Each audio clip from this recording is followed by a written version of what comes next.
Ladies and gentlemen, welcome to another episode of Music Mondays. It's your boy Zom Slays. I hope you're all well. Um, welcome. Bloodcat, welcome to the stream, homie. I hope you're well. I'm just now realizing how hard the intro music hits. Yo, I appreciate that. I think that's one of the newer themes that I made. But welcome. I hope you're well. This is episode 66. Hope you all had a good week. I'm gonna toss some updates at you guys. We're gonna talk about a whole lot of stuff, honestly. A couple things going on in the Music Mondays universe, a couple things going on that I want to touch on tonight. And we're just gonna kick it, honestly. Decent list of submissions as well. Some new submissions, some regular returning submissions. You guys already know the drill. But episode 65 is live on our YouTube channel. If you haven't seen it, go check it out. Decent amount of reviews on there. We discussed a lot of good topics, honestly. So if you were involved in episode 65, if you got reviewed, go check that shit out. Go show it some love, drop it a like. We're extremely close to 50 subs on the Music Mondays channel, so definitely go show that some love, man. Other updates. SoundCloud Sunday, volume 27, is also live on our SoundCloud. This week's playlist is actually really good.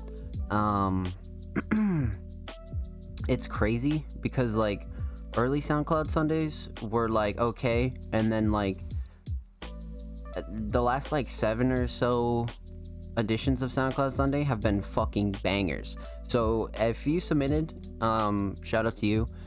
If you're on the Music Monday staff team and you got involved with curating some artists that you thought should be on the playlist, thank you. Shout out Water and Dr. Freon. SoundCloud Sunday is really popping, and if you haven't already, make sure you follow us on Twitter and on SoundCloud for any details on that. Submissions are usually open on Wednesday, every Wednesday to be exact. But that's that on that. One major update is our written pieces have also returned. Our writer Arelo recently interviewed an artist known as Gothy Couture. They had a lengthy conversation that you can read on the Music Mondays website. That's actually a really good article. Raylo has these really good, intense conversations with artists that like remind me so much of myself when I was like writing like 3 articles a week.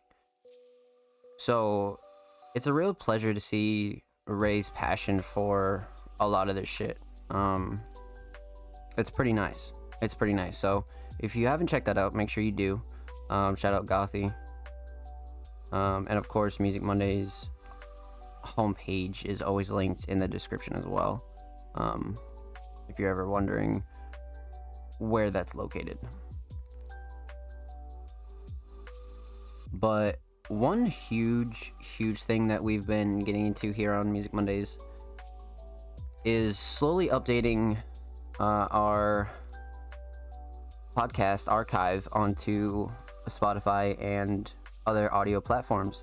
So if you listen to podcasts on Apple Podcasts, if you listen to podcasts on Google Podcasts, Spotify, you're trying to take Music Mondays on the go, Music Mondays is not only available on our YouTube channel, but now is available pretty much everywhere. So make sure you go check that out. We're slowly updating our archive for all 60 plus episodes. So this is episode 66. We're dropping about 10 episodes a week on all audio platforms. So it really gives you like an insight on like what's going down with Music Mondays, the early days of Music Mondays. Like my vision back then it's like so much like it is today, but it's so crazy the amount of things that have happened.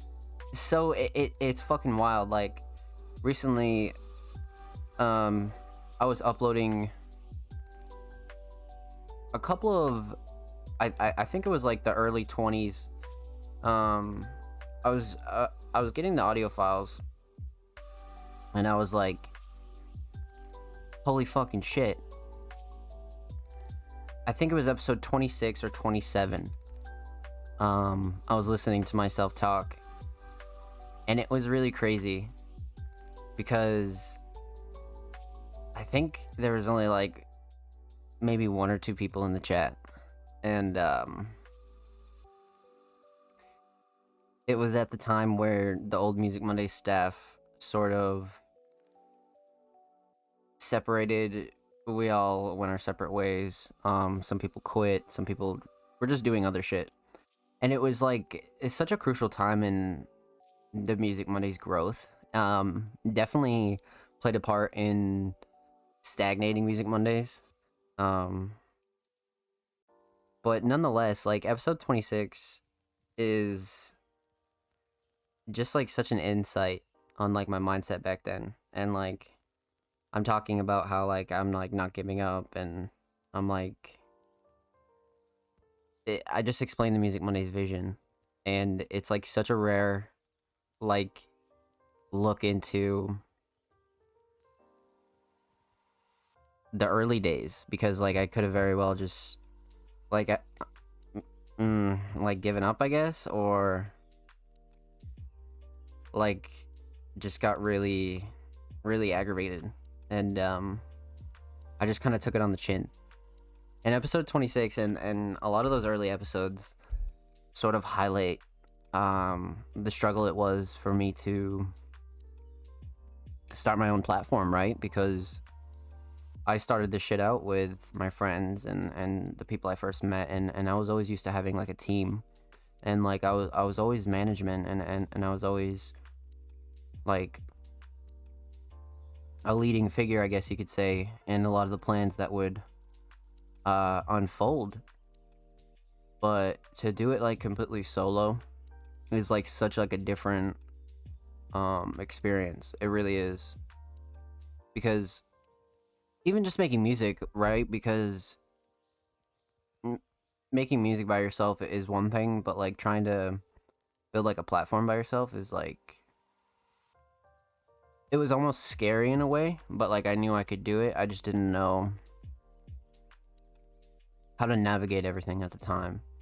And those early days really like put a lot of the bullshit like in my face, and really tested me, and like tested my will to like really see the vision through, and to see where Music Mondays is at now, and like the amount of people that look forward to Music Mondays, support Music Mondays. Like I always knew there would be a proper community, but like to actually get somewhere with it is finally like proof. Because when you reach like a certain high, and like you work for platforms that really change the space, you know, like before hyperpop and leading into hyperpop, and just really birthing a lot of shit in terms of like underground platforms, and then like you go and do it on your own, it's like you're strapped with almost nothing. And you know, it was totally stressful at times, and like there's times where you're like, holy shit, is this even gonna work? Is this gonna work again? There's a lot of stuff you gotta like come to terms with, like in the aspects of like, you know, what once was isn't the same, and what's new isn't always gonna be like the right thing. So it's like such a weird dynamic, and I really had to navigate around that, because like to say I'm an OG is kind of a stretch, but like I've been around for a long time, and like plenty of people know my name, and There's a lot of people around that left, or I've seen prosper, or I still talk to, and you know, I've been through a lot of spectrums, and to just really like put it all in like a new light is pretty crazy. Is really crazy actually. So 2022 is like reinventing everything and like making sure that like the new stuff stays new and the old stuff stays relevant. So it's sort of a mixture of both. But regardless, those early episodes are such a trip. like such a fucking trip to look at. And just listen to, you know. So I highly advise going to check out some of those. It's really cool to see just how everything prospered and really is still growing. Because like, it's not like Music Mondays is like anywhere close to where I plan on growing it.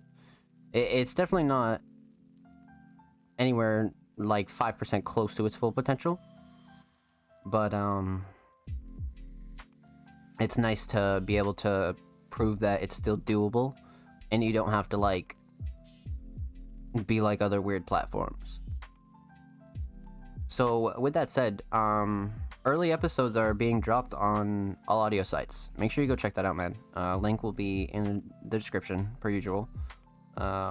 Really important shit on there. Really good history lessons. Just a lot of good shit, honestly. But that sort of like leads me into like the next topic that I wanted to discuss. And let me sip this coffee and we're gonna have a little bit of a conversation here. It'll be dope. So yeah, I hope you're well on this fine Monday. And if you're watching on YouTube, I hope you're well.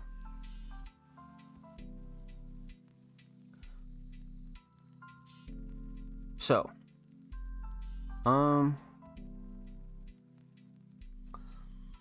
sometimes, like the early visions and like what the vision is for Music Mondays really gets confused with a lot of people. And some people like don't like understand what Music Mondays is doing, right? Like they don't necessarily understand Music Mondays because in a landscape where there's so many platforms that do artists dirty, that like make artists like false promises and are just involved in a lot of like weird, fraudulent, dark activity. Like the Music Mondays vision is like hard for people to get behind. Like people almost are so used to like being able to like pay for stuff and like pay for promo, pay for interviews and things like that. But that's never been the work I've done. Like anything I've grown and built, whether it be UVC, 29 Club, the list goes on of like platforms that were so influential at one point. It's hard for people to wrap their heads around that these days because there isn't a lot of those out there, and the ones that are out there usually are like super focused on like the best of the best, and like they only allow like the most fire artists, right? Like quote unquote the most, you know, hottest underground music, and Music Mondays will never be that platform. We specialize in discovering new artists, promoting new artists, putting the spotlight on not only musicians, but the people that help musicians, the people that create other forms of art, the people that nobody knows about, or nobody checks the credits for, or whether you are a cover art designer, you're an editor, you're a producer, you're a vocalist, you're a filmer. All those things matter here at Music Mondays, and that's what's very different about us. We don't really care if you have a lot of clout or like what your resume is, because we always treat everything equally here. If it's your first time here on Music Mondays, we're gonna be non-biased and treat you like we've never heard about you before, and just go in with a blindfold, really.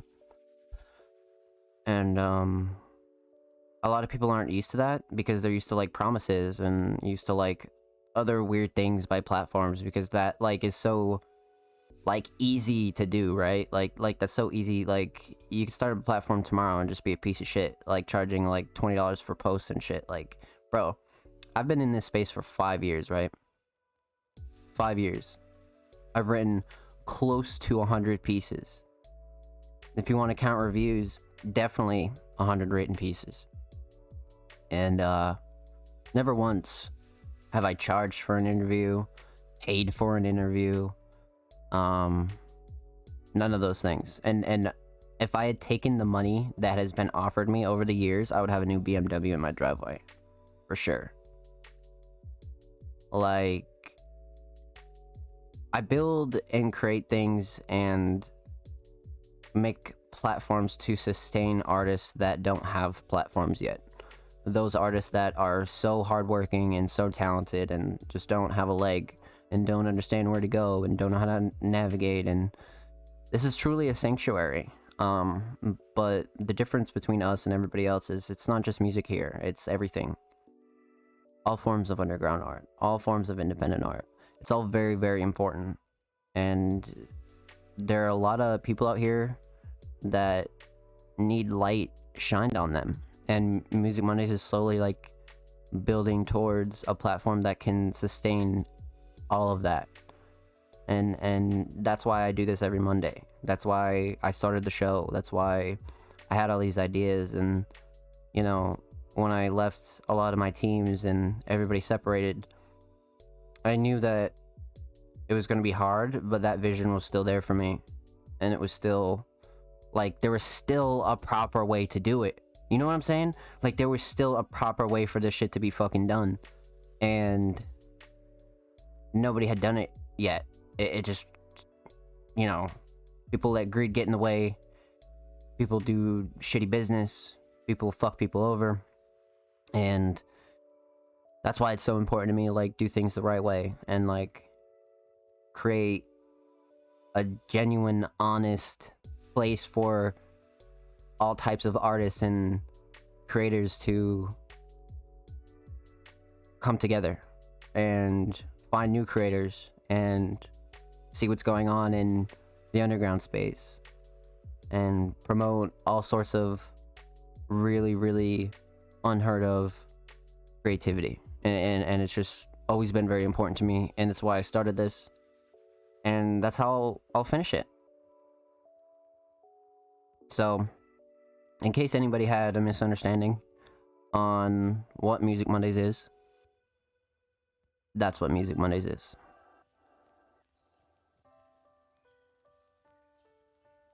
So,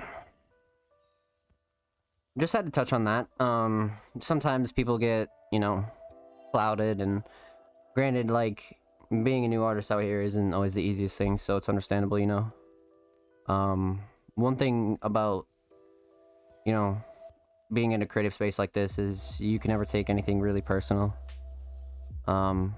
So that's why I always have no problem explaining things and really establishing a vision that people can really understand. That's why I love the show. That's another reason why I started the show, was to be able to just document all of this and document the underground and document my own journey and my journey now with Music Mondays. Like, the show started off just as a regular podcast, and now I've transformed it into a full-fledged media company that supports only underground art.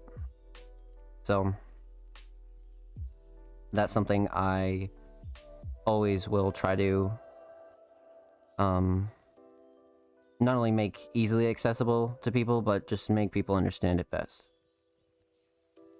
So that's that. Definitely sort of an interesting topic, but very important, you know? Very, very important shit to talk about, for sure. I think I have one more update. I don't think... Maybe not. Let me check my notes here and let's see.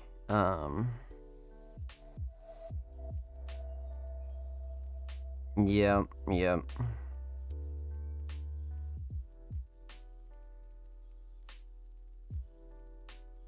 Okay.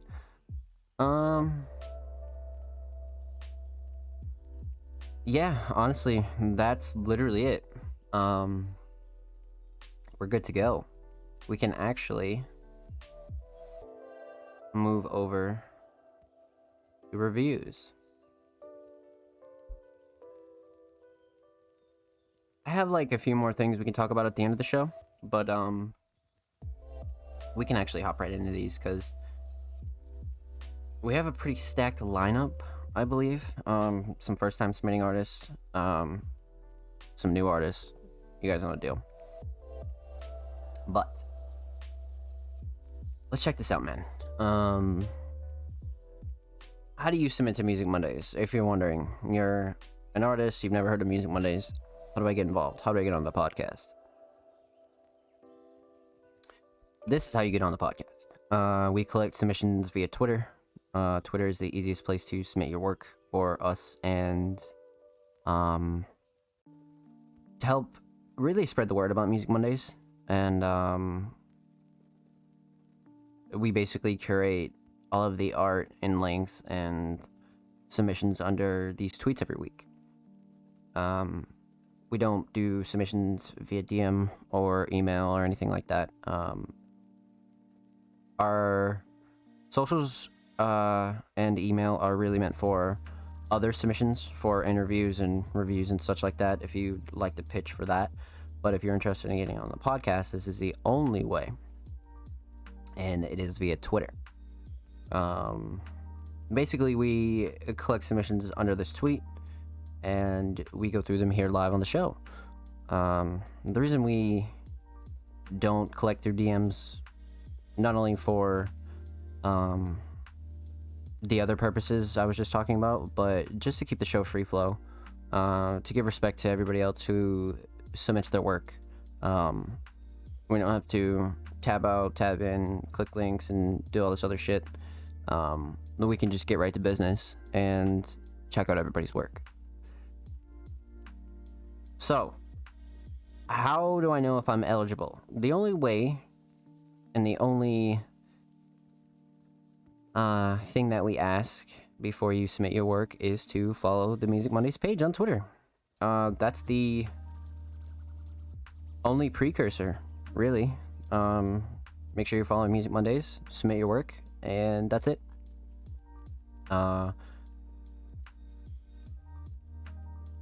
So basically, like I was saying earlier, not just music is really what Music Mondays covers, despite our name. A lot of people are like, what the fuck, your fucking name is Music Mondays, bro.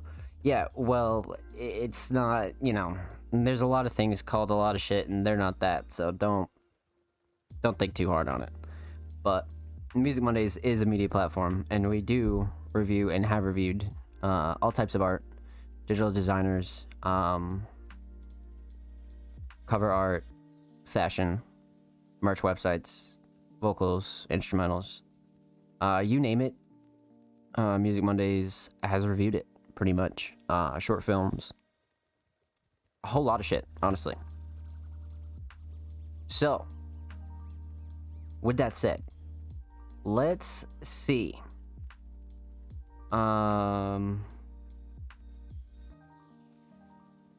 2, 3, 4, 5, 6, 7, 8, 9, 10, 11, 12, 13, 14. Not too shabby, chat. Not too shabby. Let's fucking go. So shout out to anybody who has submitted this week. Shout out to anybody who consistently submits here on Music Mondays. Thank you. We love showcasing here on the show. And you just make our job a lot easier, to be honest with you. So, submissions, before we get into them. If you're interested in actually submitting, these will be the tweets. Artists and creatives. Submissions are open for live reviews of Music Mondays, live on 4/25/22, 8 p.m. Eastern Standard Time, twitch.tv/DonPlays, which is here and now. If you'd like to submit your music, artwork, fashion, and digital creations, drop your links to portfolios below. All art forms welcome. Submissions open every Tuesday after the show, so if you're watching here live, it's Monday. If you're watching on YouTube, who knows what day it could be, but submissions open every Tuesday following the show. So if you're not already following Music Mondays on all platforms, make sure you do that. That way you'll be notified on when submissions go live, when we're closing submissions, and pretty much every update related to Music Mondays. So if you're not already following us, make sure you do so. But we can actually hop right in. So first up, we have an artist known as a Bonsnow. Yo, I'm a Bonsnow, a producer out of New Jersey. Here's my SoundCloud page, though I don't mind sending some unreleased stuff if asked. So, this producer actually submitted a track for the upcoming Music Mondays album, Curing Cases of the Mondays, which I'll also talk about at the end of the show. But this producer is literally super fucking talented, has been submitting to SoundCloud Sunday for like the last couple of weeks now, at least 3 weeks. But they submitted probably a... Oh, okay, no. They submitted their SoundCloud page. So let's honestly just pop this open and let's check out their recents. Go to the profile. So this is 3 days ago, 10 days ago, 15 days ago. Yeah. So they're actually quite the hard worker, I'm not gonna lie. I always see them dropping a shit ton of instrumentals, a shit ton of work. And you guys know me as a producer myself. I love when producers do this. I love when producers release music like they're artists themselves, because they are. The bio, a producer with a dream. So this is dope. I love the layout here. The guts headers also bonus points for sure. But I'm excited to get into this because we've never actually featured Absolno on the show. So let's get into this. Let's just check out their recent track. And it's titled Pop, and I assume it's a pop. Okay, yo, perfect. So enjoy. YouTube, Twitter, Spotify, Apple Music, email. Love that. Like, simple, effective, fucking, you're good to go. You know what I mean? So, super bonus points there for the description. 100%. You, like, if you guys are regulars here on the show and you've watched the show before, you guys know how I feel about that shit. So, super fire. Super fire. With that said, Absolno, Pop. Let's get into it.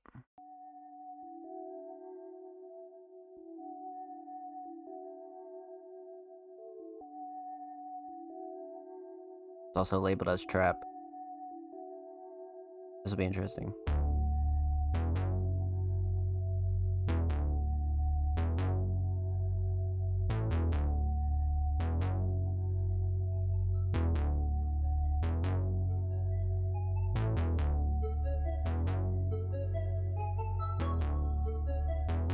Fading's great.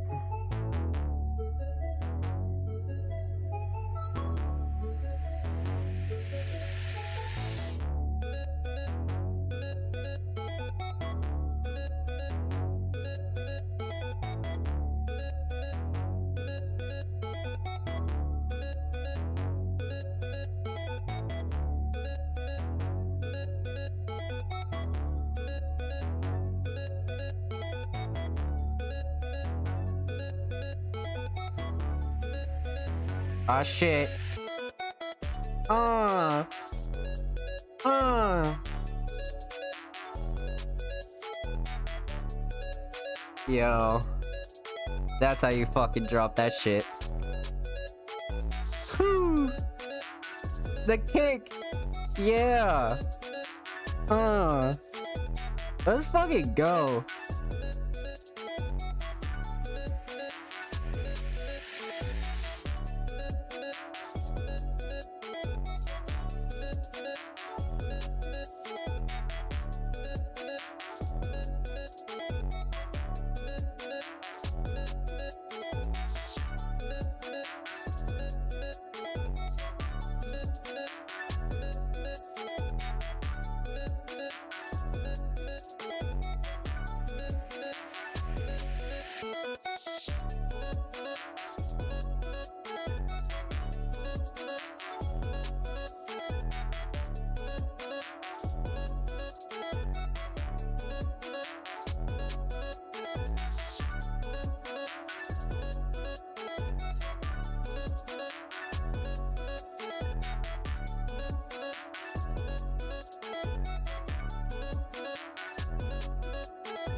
That was a trip. Holy fuck. Yeah, facts, Kale. And what's good, homie? Welcome to stream. I hope you're well. Welcome, welcome, welcome, welcome. So, Absolno is extremely talented. I had known that going into this, but holy shit, this is a fucking banger. This is a fucking banger. I love the switch up. I love the construction on this a lot. So you guys know the drill. Let's break this down. Obviously, no vocals on this, so let's talk about the instrumental and let's talk about the theme. The instrumental's crazy, straight up. Like Kale said, there's a very like almost a Game Boy video game electronic vibes. Like even the first half where it's just a melody is like really dope. And the sound selection here is just perfect. Everything's really matching. There's a lot of like very like it's like very happy vibes. I love the note that this is played in. I really fuck with this a lot. Um, and the mix is great as far as the melodies go. Everything on here is really, really, really crisp. But one thing I really like is the structure. Like, I was waiting for the drop, and the drop's probably about what? About halfway through or so. And it didn't disappoint, like, whatsoever, because, like, it's like, damn, like, you know, sound selection for drums on a track like this, you know, there's a lot of potential to make it fucking heat. So I was hoping that they actually did a really fire drop on this, and Abstono is definitely did not disappoint whatsoever. So that leads me into the next topic. Melody's fire, mix is great. I really like the structure on this. I love the drop. But the drums were great. The drums were really, really great. You know, continuing on the sound selection and to talk a little bit more about that, especially in production. Producers know this, especially as like you mature musically as a producer. You know, sound selection becomes more and more important, and you just want to find the right sounds for the vision that you have in your head, and not like convolute anything and make it watered down. And they definitely didn't have a problem with that whatsoever. Like, I love the sound selection on this. Like, it's perfect. The 808 was great, but like the way that the kicks and the 808 are layered, and the way that they're set up is like perfect. Like I really like the structure on this a lot. And the drum mix is perfect too. Um, not too overbearing, not too clashy or anything like that. Somebody could probably put vocals on this right now if they wanted to. So that's another really good thing. But just production wise, I love this as a single. I 100% love this as a single. Short, sweet, to the point, lots of variety, lots of good structure. Overall is simple but effective. Um, Sort of almost it's definitely got trap drums on it, but it's got this electronic feel to it. But overall, some alternative trap vibes here for sure. Um, but let's talk about the theme here for a second. It's interesting because if you notice when we were going down their page, um, a lot of their covers were just a very black and white vibes, right? So I like this because if you're gonna do some shit like this, right? You might as well just do it for everything. So the fact that it's all consistent and there's a lot of like the same vibes here, I like this a lot. Um, the theme isn't really exclusive to the track itself, but it's definitely exclusive to Ab's really overall SoundCloud page aesthetic and what their tracks look like as a producer. And that's one super important part is it just really like having an identity. You know what I'm saying? And I think Abs really had like a really good vision for that. 100%. Definitely would love to hear um more from Absono for sure. I really, really enjoyed that. 100%. That was a great first impression. Abs is also on the upcoming Music Mondays album, Curing Cases of the Mondays. So be on the lookout for that. If you're interested in getting a placement on the album, make sure you join our Discord, check out our recent tweets. Check that out, man, because there's a lot of killers coming on that album. But shout out to Absono, man. Make sure you go show Absono some love. Follow them on Twitter, Prod Absono. Follow them on SoundCloud, Prod Absono. And if you're watching on YouTube, man, every artist featured in today's episode and every episode will be linked in the description of the YouTube re-upload. And now the re-upload for everywhere else on all audio platforms. So if you're interested in showing some of these artists some love, man, make sure you do so. But let's continue. King Mark. What is there to not say about King Mark, man? One of the most consistent, genuine, really good vibe kind of artist that has just been involved in Music Monday since like the first time they submitted. Like Mark submits every week. Mark submits to the playlist. Mark is just a consistent viewer of the stream, man. And not only that, but Mark as an artist and as a person is so it's so good. It's just so awesome because there's not a lot of passion out here. And Mark's definitely one of those artists that has like a shitload of passion. And it's just so good to see, bro. It's just so like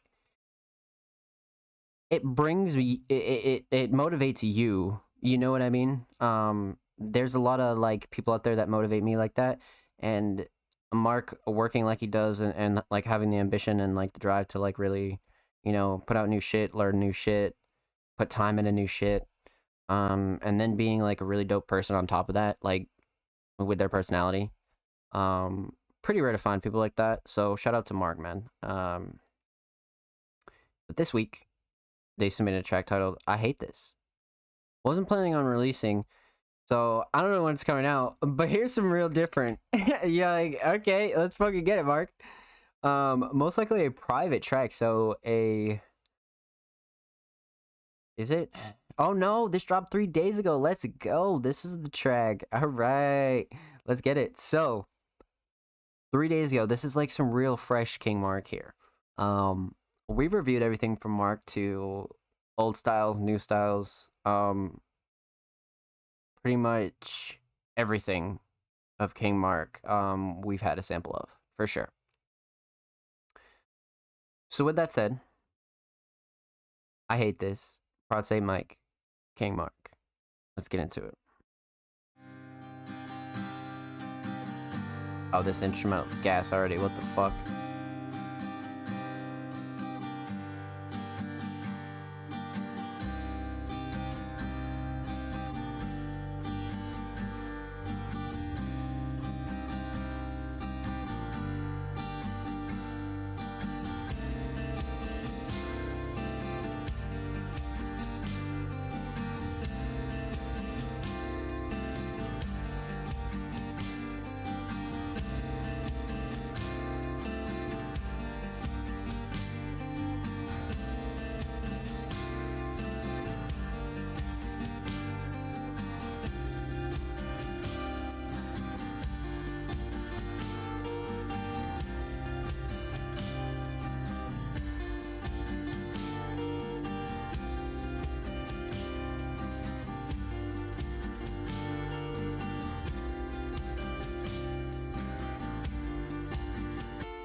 Wow.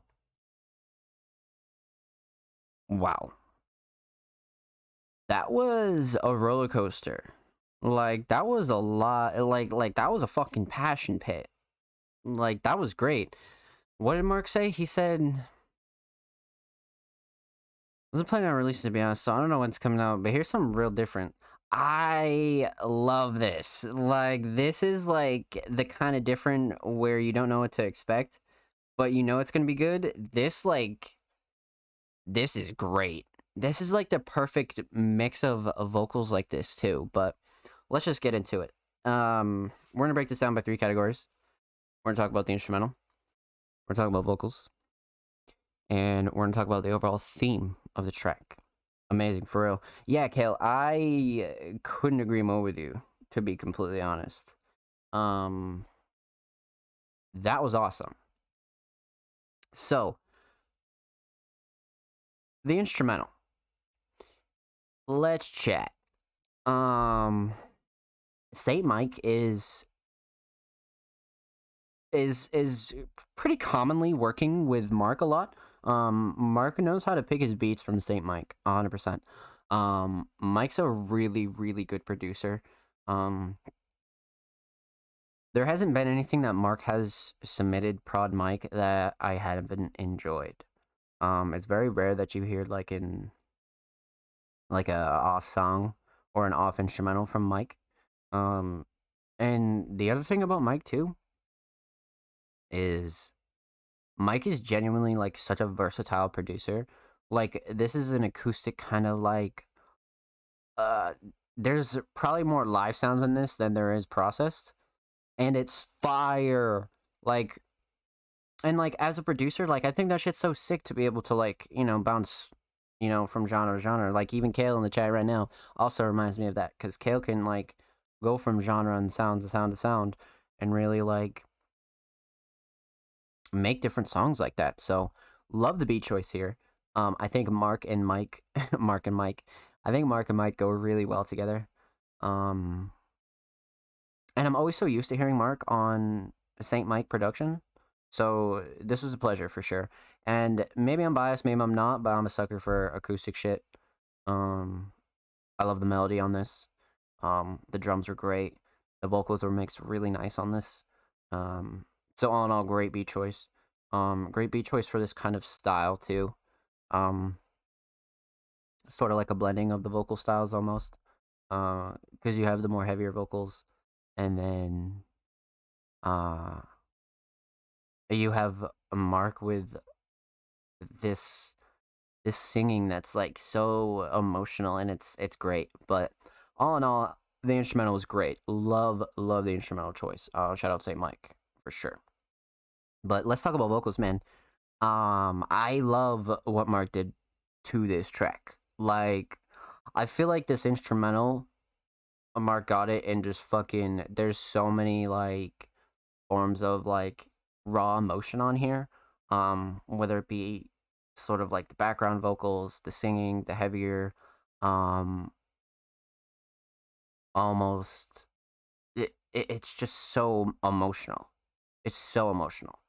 Um, and to me, like that's what makes a really good song. Like, if you're gonna make the type of music that's very like not like sad, because I think sad is like such a lazy term for it. It's very emotional. It's very like emotional music, and sometimes people use music as that outlet, and I think it's such a good thing, and I love to see that Mark has done it again. You know what I mean? Because there are so many artists that submit songs to Music Mondays that really just have like so much emotion in some of their tracks, and it's so awesome to see because it's such a like healthy outlet. You know what I mean? To be able to like design your own sounds and like get a bunch of emotion out and then release it out to the world and do it all over again. Like that's like some of the best parts about music. So I'm a huge fan of these vocals. And the mix is great too. There's a lot of space. Um, there's not too much clashing between the instrumental or the vocals either, which is really nice. So the mix is solid, because sometimes it can be a little weird mixing vocals like this, but all in all, whoever mixed, I believe Mark did, or whoever did a really good job. I like the mix for sure. Um, but wow, man, I think some of the shining parts of this are the variety of vocals. Like, not only is the structure really good, but when Mark does the heavier vocals, there's passion, like there's raw passion, and then there's like almost the singing vocals where there's like it's almost like in the later half, probably like you know,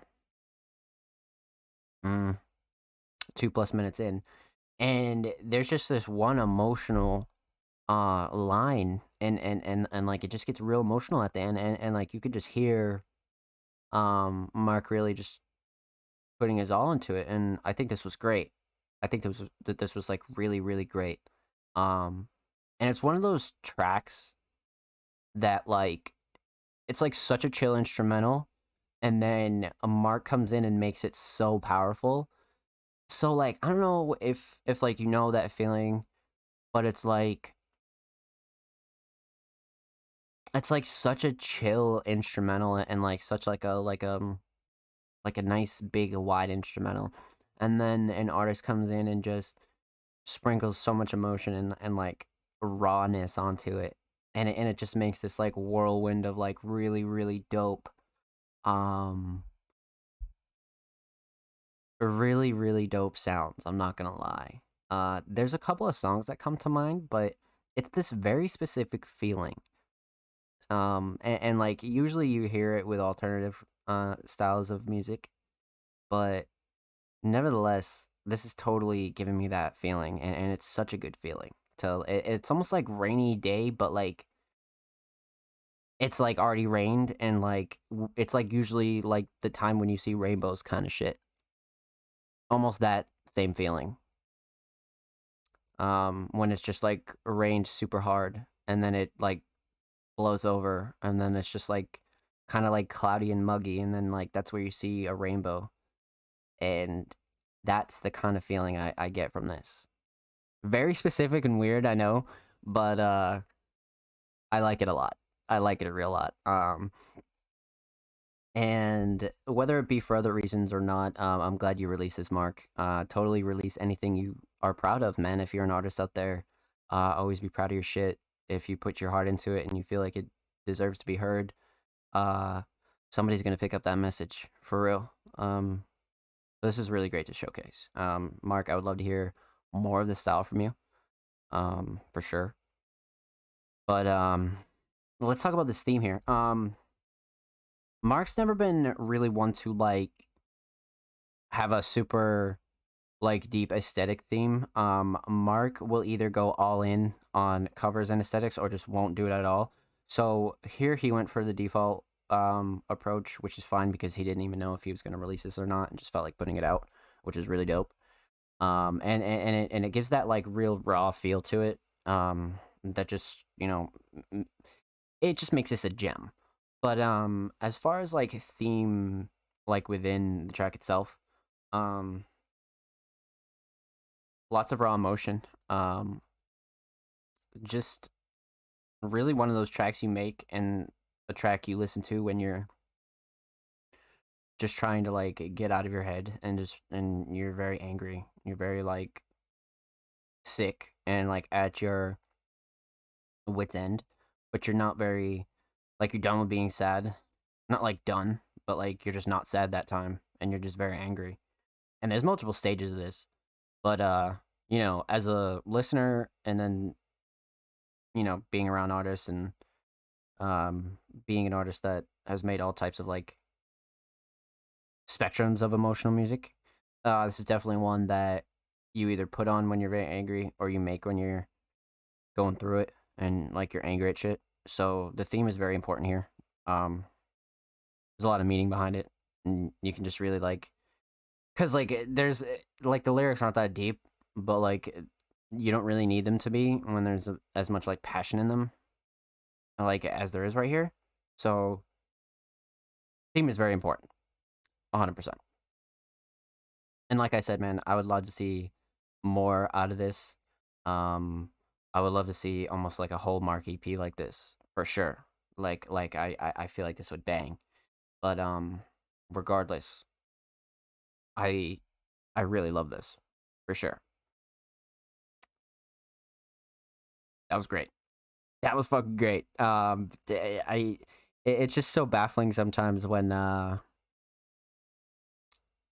artists are able to convey emotion and like properly, make a track and just put it out. I think that's like one of the best parts about music. So always love seeing this shit, man. With that said, shout out to King Mark, man. Thank you for the submission, homie. Much, much fucking love. Make sure you follow King Mark on SoundCloud, King Mark Music. Make sure you follow Mark on Twitter at King Mark Music. Big, big shout out to Mark, man. Thank you. And of course, per usual, every artist featured in today's episode and every episode will be linked in the description of the YouTube re-upload. And now in the description of the audio re-upload as well. So if you're listening to the show on Apple Podcasts, Spotify, anywhere you listen to podcasts, every artist will be in the description with a link there as well. So let me sip this coffee, man. We've been fucking cranking. Let's get it, baby. Nothing but pure talent tonight. Absolno, Mark. Up next, First time submitting artist, Maddie Rocks, man. Just recently followed the page. Started supporting Music Mondays recently. Super talented artist that we've heard features from through Bloodcat, I believe. We've definitely heard a couple tracks with Maddie,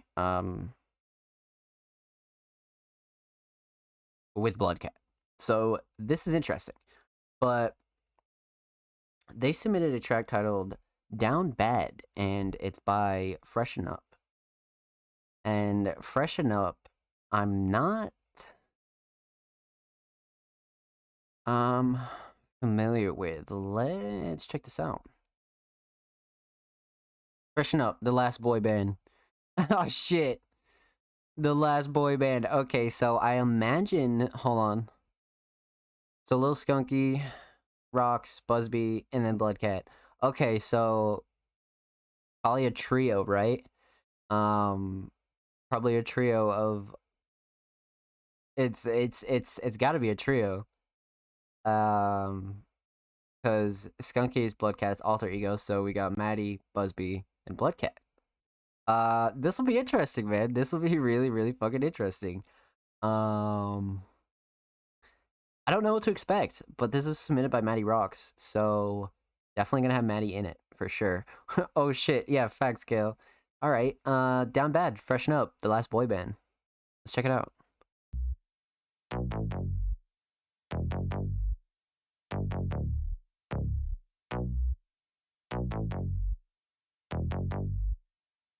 Lately, I've been this sad in a minute. Girl, you know I've been down bad for a minute. Let's take it back to what we had in the beginning. She out the door, hit the floor, and now I'm spinning. I've been this sad in a minute. Girl, you know I've been down bad for a minute. Nobody knows me, so my homies think I'm waiting. I bought a bag and now I can't put nothing in it. Yeah, I've been down bad for a minute. Got these bitches tapping in cause I'm tripping. Yeah, I've been down bad for a minute. But all these bitches tapping in. Yeah. And I spent a long time with this shit on my mind. I got a couple blue pills, I chop them up in the lines. And you say fuck that down bad, they feeding me lies. I know that it's died for you to give up your life. For you to give up your life. For you to get up and fight. For you to leave till you die. For you to drink till you cry. And now I've been down bad and I'm losing the fight. I know I'm losing my mind. I bring the circles to life. I've been this sad in a minute. Girl, you know I've been down bad for a minute. Let's take it back to what we had in the beginning. She out the door, hit the floor, now I'm spinning. I've been this sad in a minute. Girl, you know I've been down bad for a minute. Nobody knows me, so my homies think I'm winning. I bought a bag and now I can't put nothing in it. In my head I got a really weird feeling. Feels like I'm losing even though I'm winning. And I'm living like a rock star, every day I'm sinning. Third eye open up the drugs, perfect vision. Let's take way back to the fucking heartbreak hotel. You wasn't there, tossed and turned, slipping in hell. Yeah, now my god, princess whipping like some damn spell. We so high right now, we wanna come down, down, down. Yeah, you said swear, little baby, I hope that's true. Why tryna leave me fucking jealous of another dog? Let me apologize, I know that shit annoying. You cannot hide when you're upset, you know I feel your aura. I've been this sad in a minute. Girl, you know I've been down bad for a minute. Let's take it back to what we had in the beginning. She out the door, hit the floor, and now I'm spinning. I've been this sad in a minute. Girl, you know I've been down bad for a minute. Nobody knows me, so my homies think I'm winning. I bought a bag and now I can't put nothing in it. I bought a bag. Yo, what the fuck? Yeah, no, that was fucking great. That was fucking great. Yo, Purge of Eden, welcome to the stream, homie. Hope you're well. Welcome. Holy shit.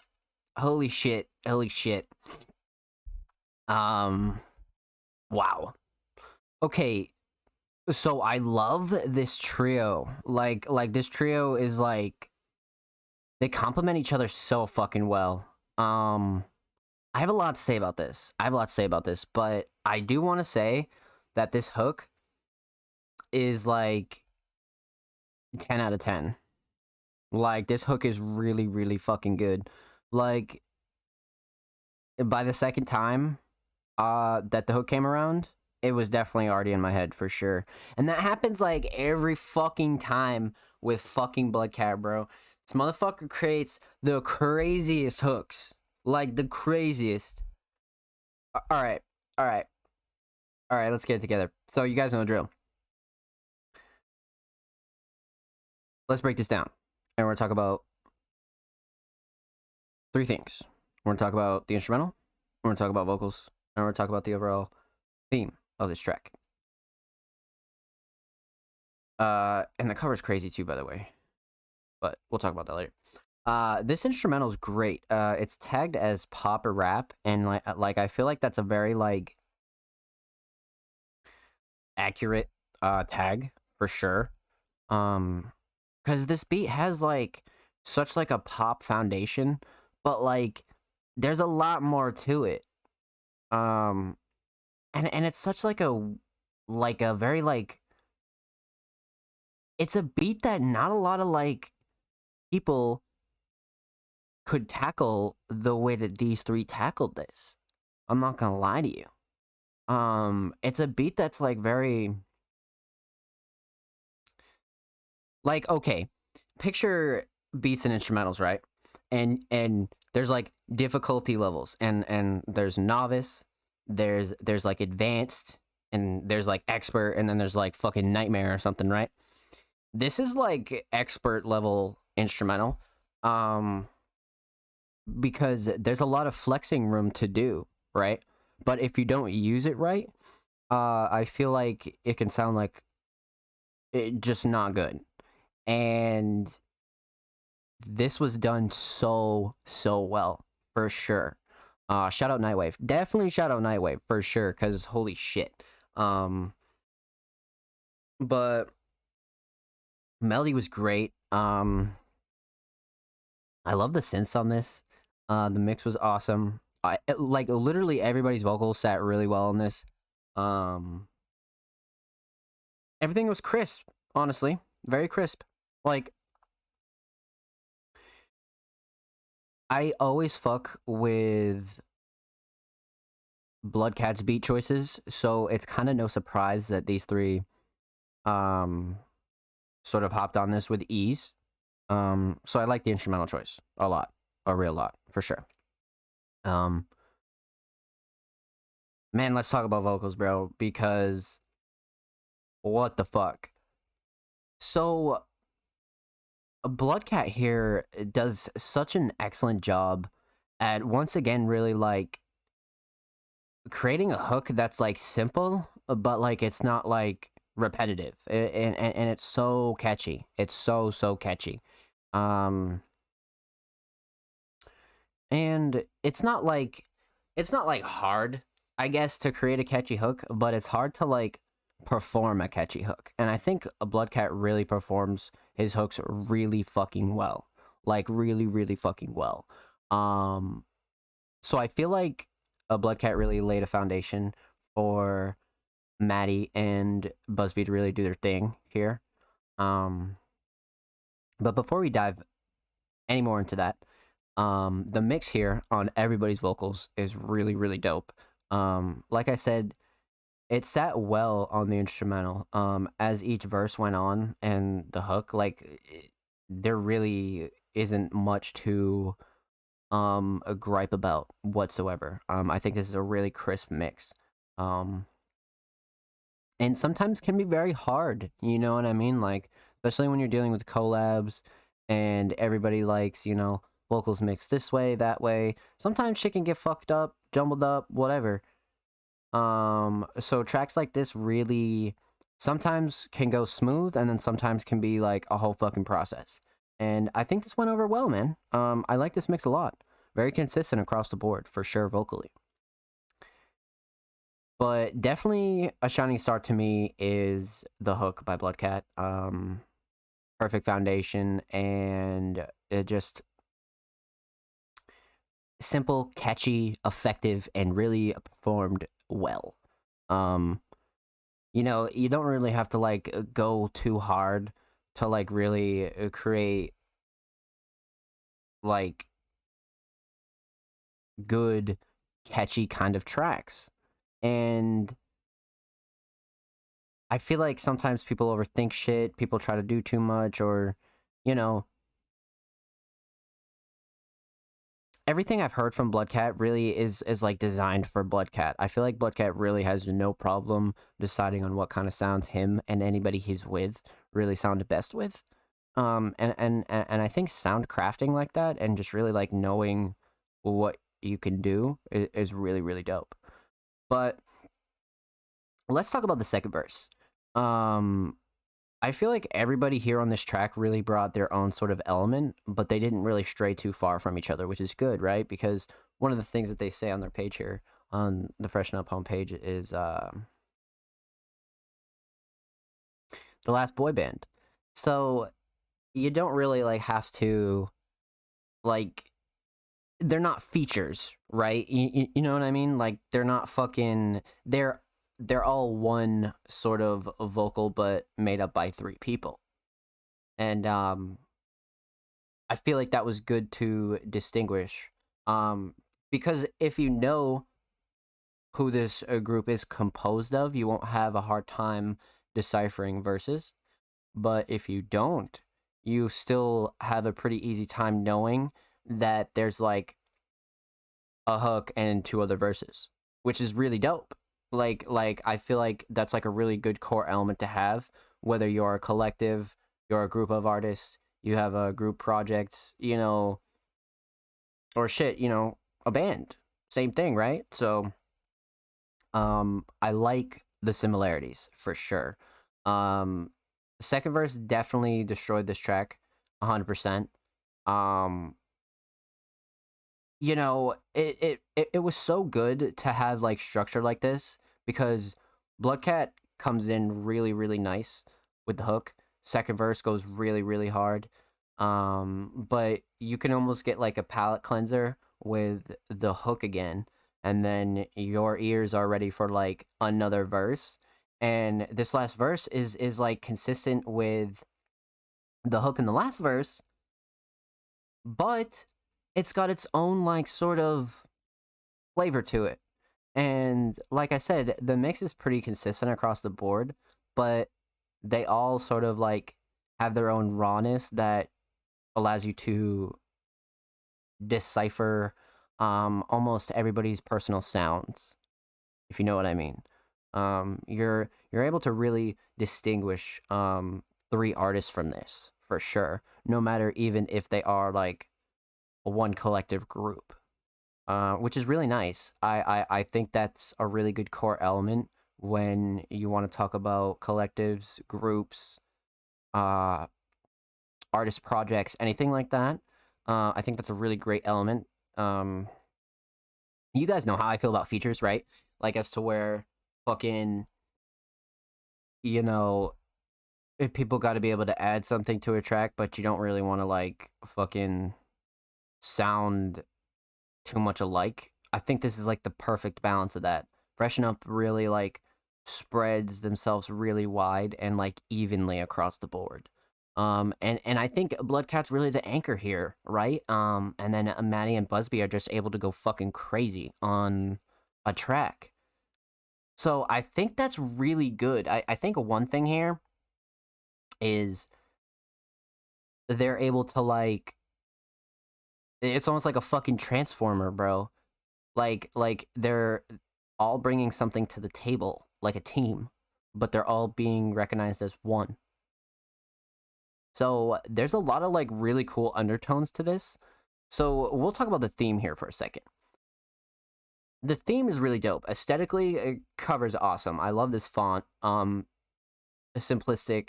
very minimalist, great approach. I like it a lot.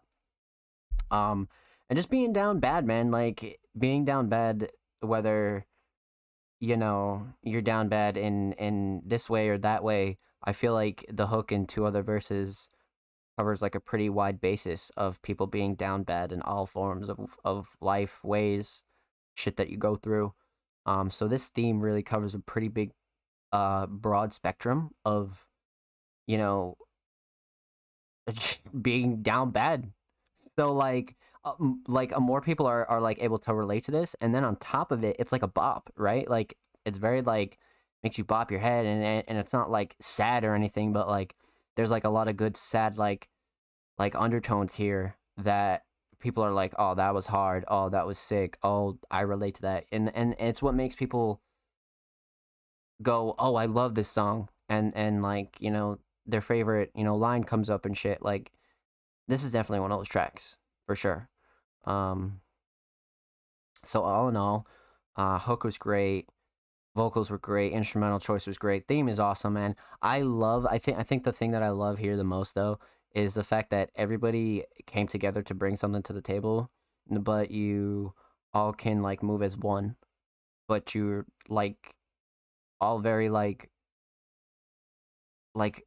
very individuals on this track, like just like very by yourself, and yet come together in unison.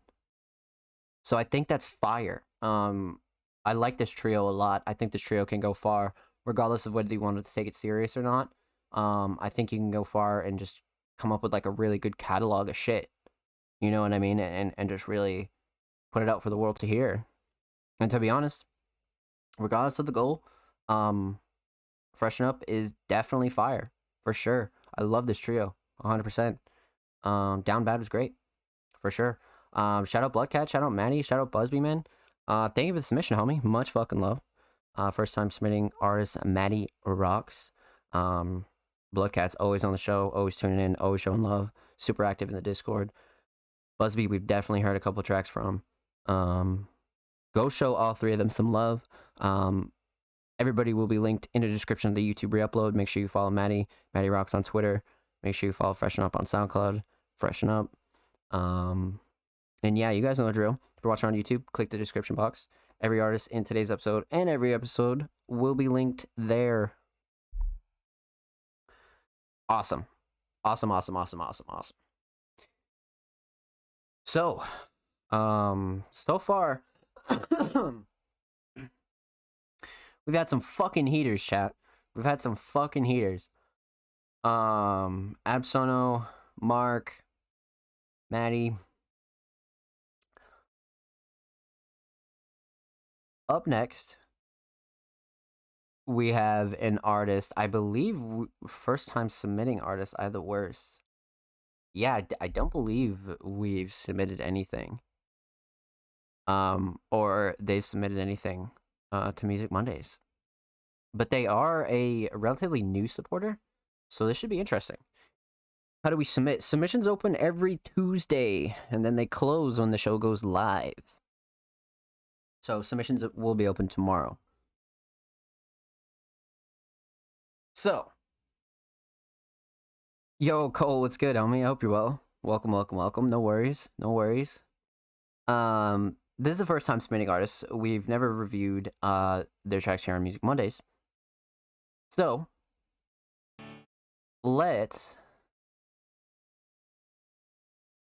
check this out. I the Worst, One Tree Hill, Prod Dead Yami. Dead Yami is a producer I feel like I've come across before, for sure. But we've never reviewed Worst here on the show, so this will be interesting. First time submitting artist, I the Worst, man. Let's check this out. One Tree Hill, Prod Dead Yami, 3 months ago, so relatively new.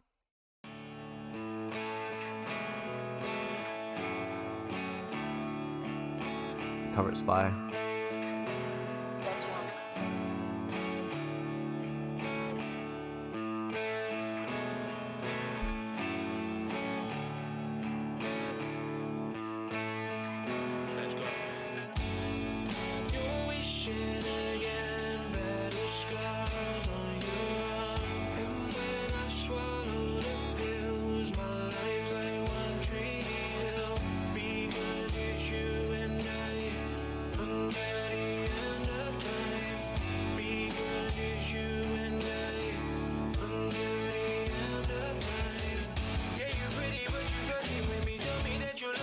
Wow.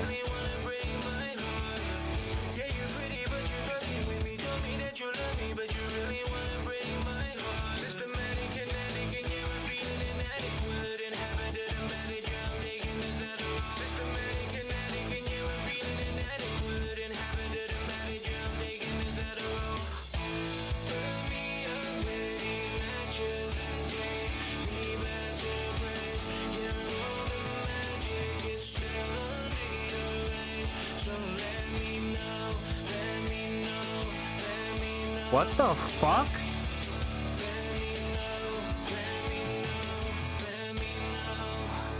Holy shit.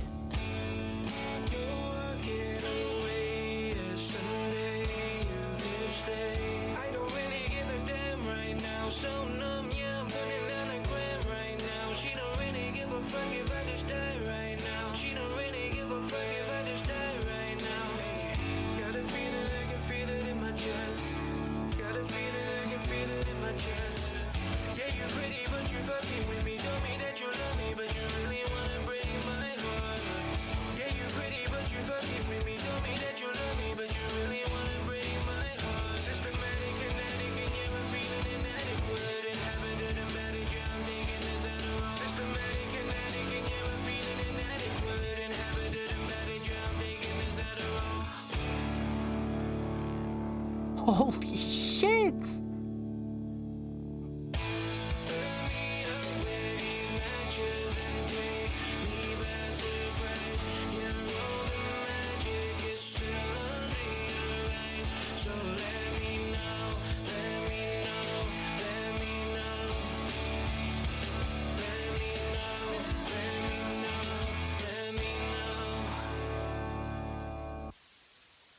What? What? Holy fuck? Yo. What? What the fuck? What? No, man, that was like, what? What the fuck? Wow, dude. That was a fucking easy 10 out of 10. Like, not even. It has been a long fucking time that I've had a first impression like that. What the fuck? 165 plays, 71 SoundCloud followers. This just completely flew under, like, so many people's radars. For sure. Like, this is really, really, really, really fucking good. Wow. Wow. All right, so you guys know the drill. Let's break this down for sure. We're gonna talk about 3 subjects. We're gonna talk about the instrumental. We're gonna talk about vocals. We're gonna talk about the overall theme of this track. What the fuck? Like, holy shit. So the instrumental here, Dead Yami did a really, really, really good job. This is a mostly live instrumental, with a lot of live sounds and not so much processed things, but all in all, this guitar is fucking amazing. Like I don't even give a fuck if I'm biased or not. This guitar is like, wow. This is a really, really amazing guitar. I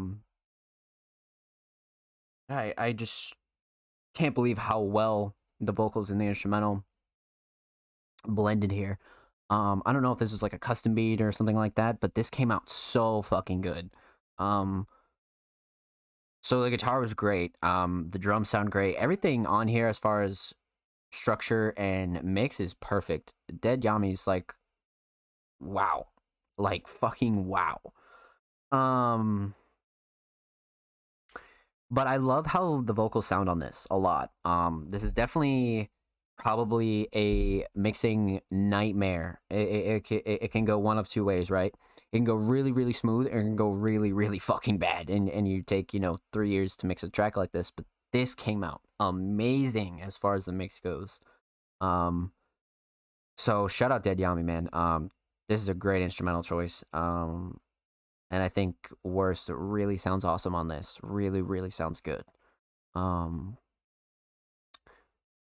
let's talk about vocals, man. This mix is beautiful. Like these vocals are fucking beautiful. Like these are some of the like purest, crisp, kind of like new age sounding vocals that I've heard in a minute. I had a couple of friends like this. There's a couple of consistently submitting artists here on Music Mondays that are very, very vocally talented. But man, it's been a minute since I've had a first impression like this. First time submitting artist, man. First time. And this was not what I was expecting. This is a fucking firecracker. Holy shit. I think some of my, like, man, the vocal mix has got to be one of my favorite parts about this. Just so crisp, so it's a beautiful mix for sure. It's a beautiful mix. Um,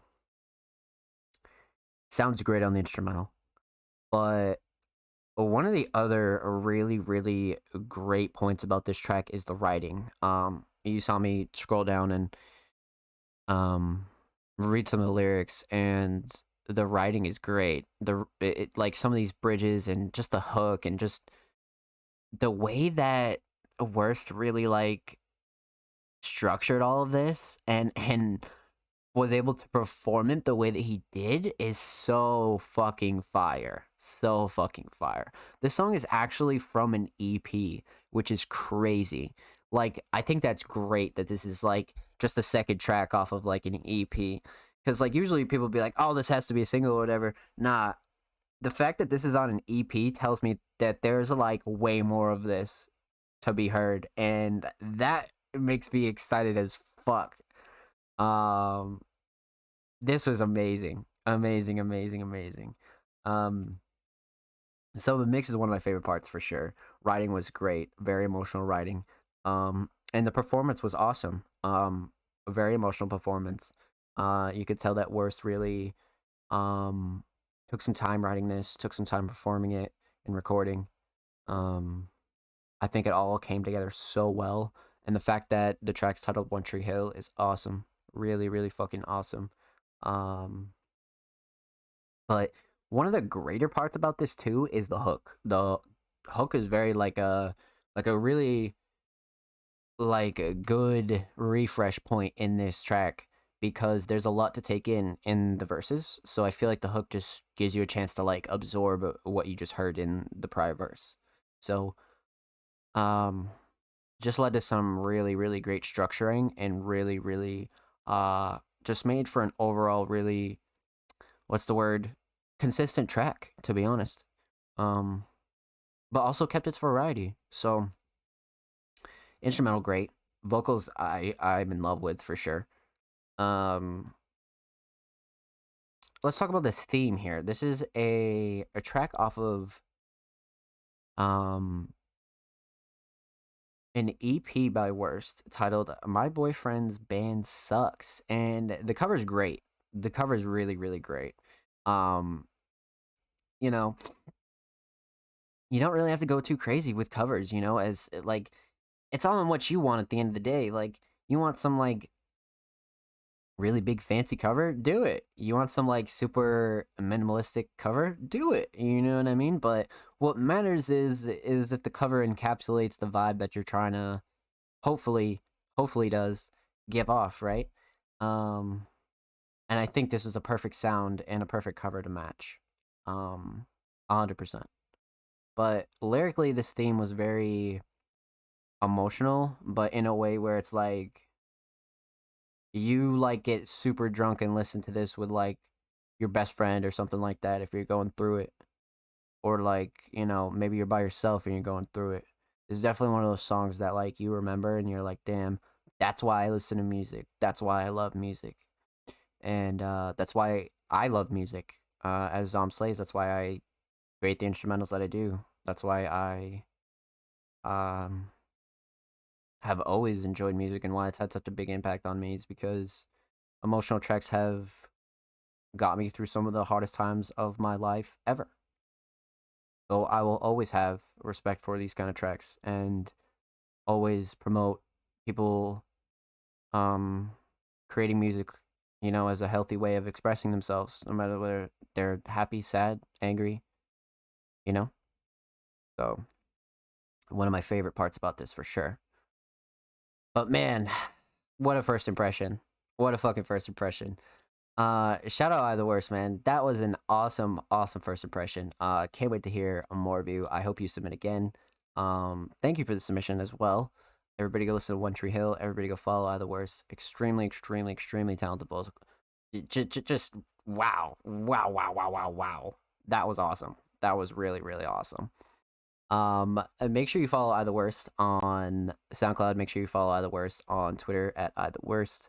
And of course, if you watch on YouTube, every artist featured in today's episode and every episode will be linked in the description of the YouTube re-upload. So, we've had such a really what a great variety so far, right? Holy shit. All right, chat, let me go take a piss and then we'll continue with our submissions here. We'll go check out who we got left. I'll leave you guys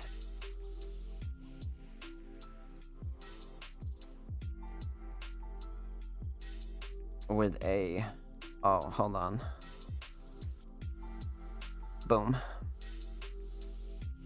With a quick ad, and then we'll continue on our journey. Yeah, shout out to anybody who's tuning in, showing love, man. Any lurkers, I appreciate you for just throwing the stream on. Thank you, thank you, thank you. You submitted tonight, thank you. I'm just gonna go take a piss, hit the bathroom, and we're gonna continue on.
Oh, ready.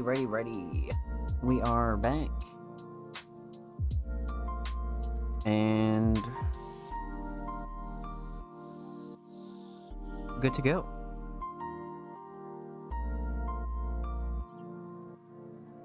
Welcome. Let's pause our lo-fi and get back into our submissions. Yo, Mark, what's poppin', homie? I hope you're well. Welcome to the stream. Welcome. Absono's good. Mark's good. Either Worst's good. We've not done Brian. Who else did we do? We did Maddie. Who else we got? 1, 2, 3, 4, 5, 6, 7, 8, 9. And number 10 is right here. So, Brian Lambert is an alternative rock artist. Makes a lot of chill rock and bass tracks that man, Brian has been submitting to Music Mondays since like the early 20s, maybe episode 30 or so. Like, Brian's been around for the early days of Music Mondays, and recently they submitted a track titled Dance to the Algorithm, and the way that it's spelled is actually fucking comedy. Let's check this out. YouTube, Spotify, Apple Music. Let's check out Spotify. Fuck it. What the fuck? It doesn't like it like wants me to open like the let's just go to YouTube, I guess. It wanted me to open like the Spotify like desktop app rather than like the web version. But nonetheless, the title of this track is really great actually. Dance to the Algorithm. Dance. I think dance is my favorite part of this for sure. But this will be good. I don't know what to expect here. Like I said, Brian usually makes a lot of alternative rock based tracks, so this will be good. Brian is also a really talented vocalist. Definitely been around music for a while, so let's check this out, man. Okay, that comes in really hot, really hot. Hold the phone. Hold the phone. All right, 3, 2, 1. Dance to the Algorithm.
Uh.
Damn.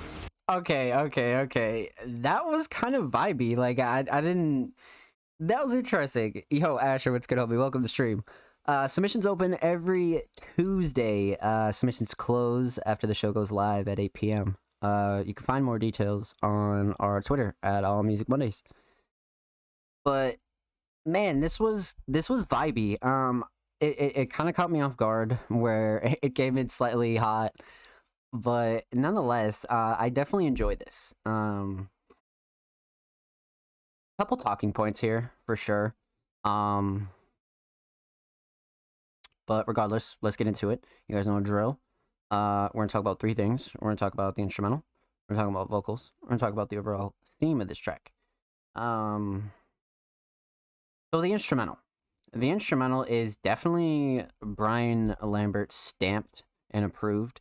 Brian is a huge fan of rock bass tracks, alternative rock bass tracks, sometimes even slightly heavier. But nonetheless, Brian like always has a new spin on rock in the modern age and rock in general.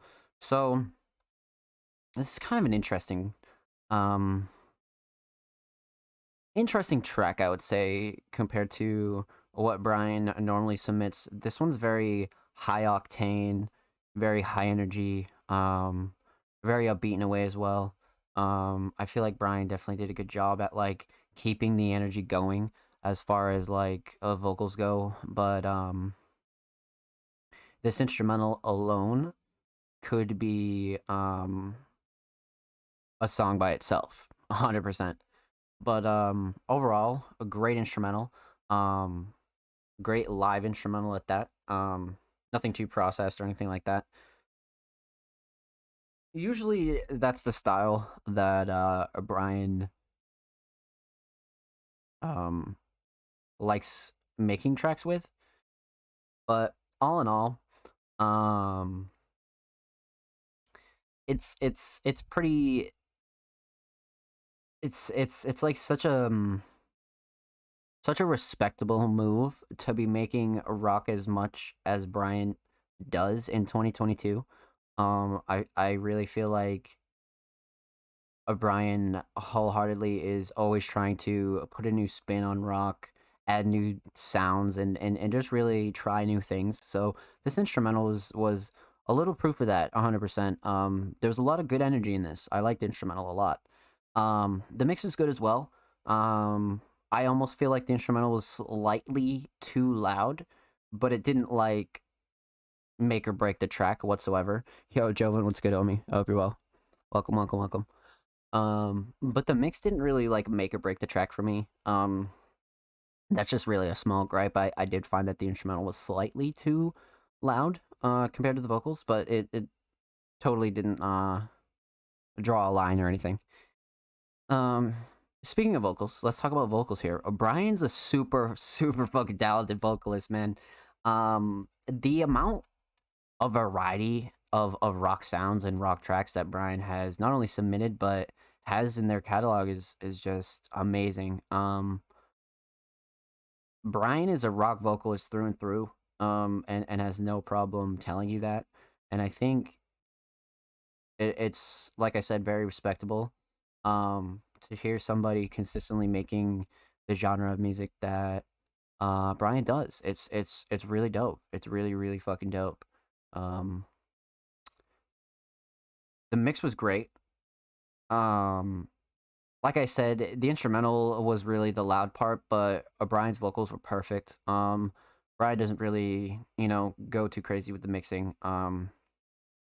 Touches up a few things and mostly keeps it raw. So, uh, Brian's vocals are really nice on this. Yo, Bananas, what's good, homie? I hope you're well. Welcome, welcome, welcome. Um, vocals really good. The writing on this was nice. Brian's never really had a problem, um, writing hooks or anything in between. Um, Brian definitely has a knack for it for sure. But especially in the rock sort of realm where you kind of have to perform them in a certain way, and I feel like Brian just really shows off his like seniority and like veteran skills when he not only writes hooks but performs them in tracks. I think Brian does a really really good job, 100%. But instrumental solid, vocals really solid. Let's talk about the theme of this track. Aesthetically, Dance to the Algorithm. The title is like probably one of my favorite parts just because it's spelled in like such a fucking obscure way. I'm like, dude, it like breaks my brain reading it because it's like saying something like not crazy, but it just your mind doesn't interpret it like that. It's so weird. It's so weird. So the track title's fucking great. It covers great, obviously, a woman dancing. But I like the edit on it as well. Um, Great aesthetic, overall theme for sure. But as far as a lyric theme and the track's undertone, I really feel like it was very high energy, kind of like you could hear this in a bar, you could hear this in a movie. You could definitely hear this in a movie now that I think about it. This could definitely be in a movie for sure. I feel like Brian could have a lot of success in that area, 100%.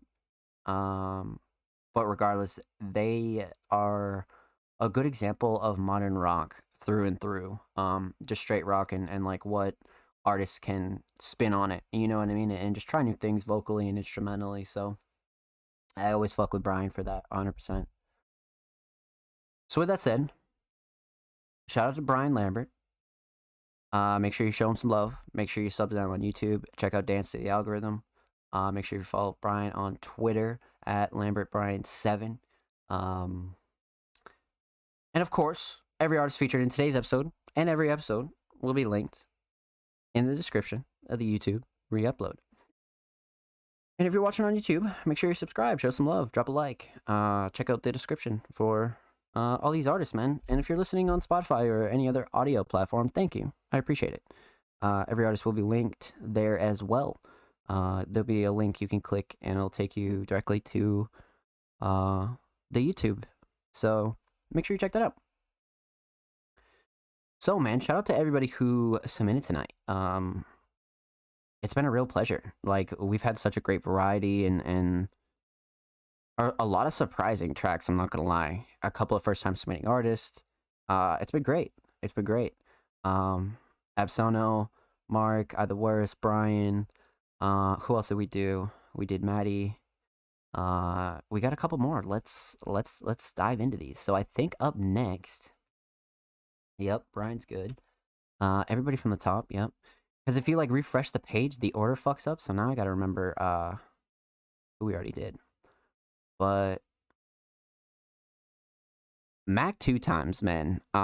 Mac is kind of interesting because Mac has just really come so far since their first submission, and regardless of whether they like take in the reviews and the reactions to their songs um to heart or just go back to improve it or anything like that, Mac is really one of those artists that has shown that they it can progress and are progressing and just always making new things and trying to like go back to the lab and fix other shit. Like I remember on multiple weeks where I gave a reaction, I gave a review to a Mac track, and then the next week they submitted again with almost a night and day improvement, and that's happened like twice with Mac. So it's really really dope. But they submitted a track titled "Feeling Okay." So let's check this out. I think last week they submitted a more, it's kind of a different energy than Mac's usual kind of theme. So this will be interesting. Yo, Asher, thank you for the follow, homie. Welcome to the stream and family. I hope you're well. Let's pop this open a new tab. 3 days ago, relatively new. Why do I feel like that's from Cowboy Bebop, or is it not? Feeling okay. Either way, this is fire. I love this cover. But am I crazy? What is that from? Chat, if you know, let me know. But 54, 2 likes. Let's check this out. 3 days ago, some brand new Mac. Mac 2 times, feeling okay. Let's check it.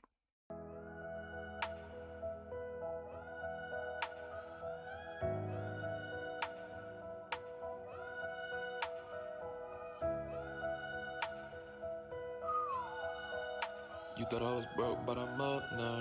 You can't judge a nigga from his background. She said be careful with my heart cause it's fragile. You ain't been heartbroken, guess we lying now. Currently this lean all at my face. I've been taking Berkeys, numbing my pain. Hoping it's gonna get better someday. Not gonna lie to you, I ain't feeling okay. And I know that I need to change, but lately all of this love is so fake. Walking down the path, it's a lonely road. I ain't got nobody, this shit really feeling cold. Everybody be around, but I'm still alone. Fake friends tryna call, don't pick up the phone. Enjoy this one life, what my mama told me.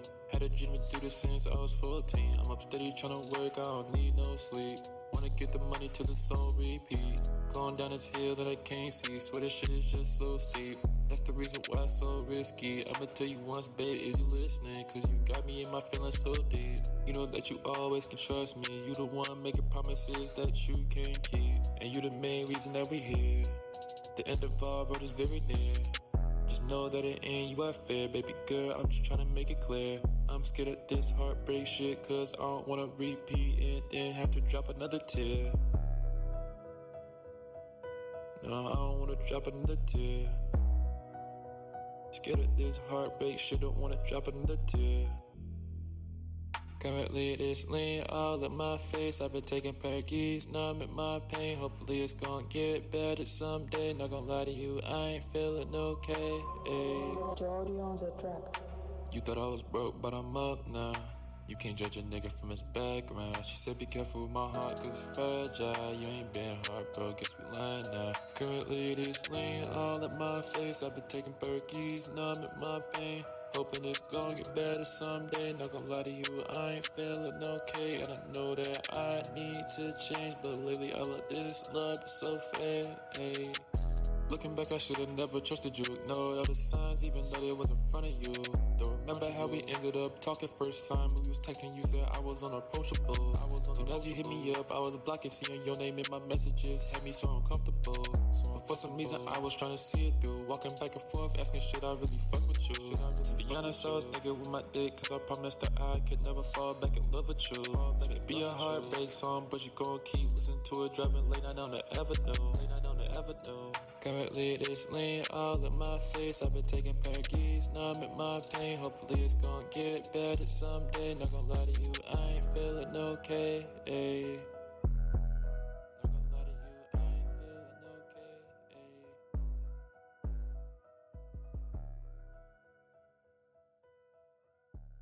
okay. Damn. Okay, so that's interesting, man.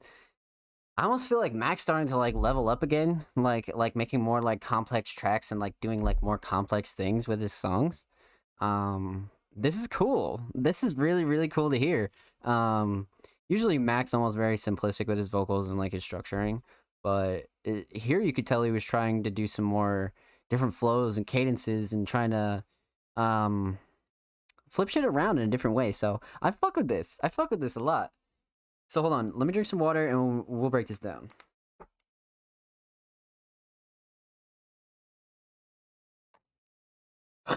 All right.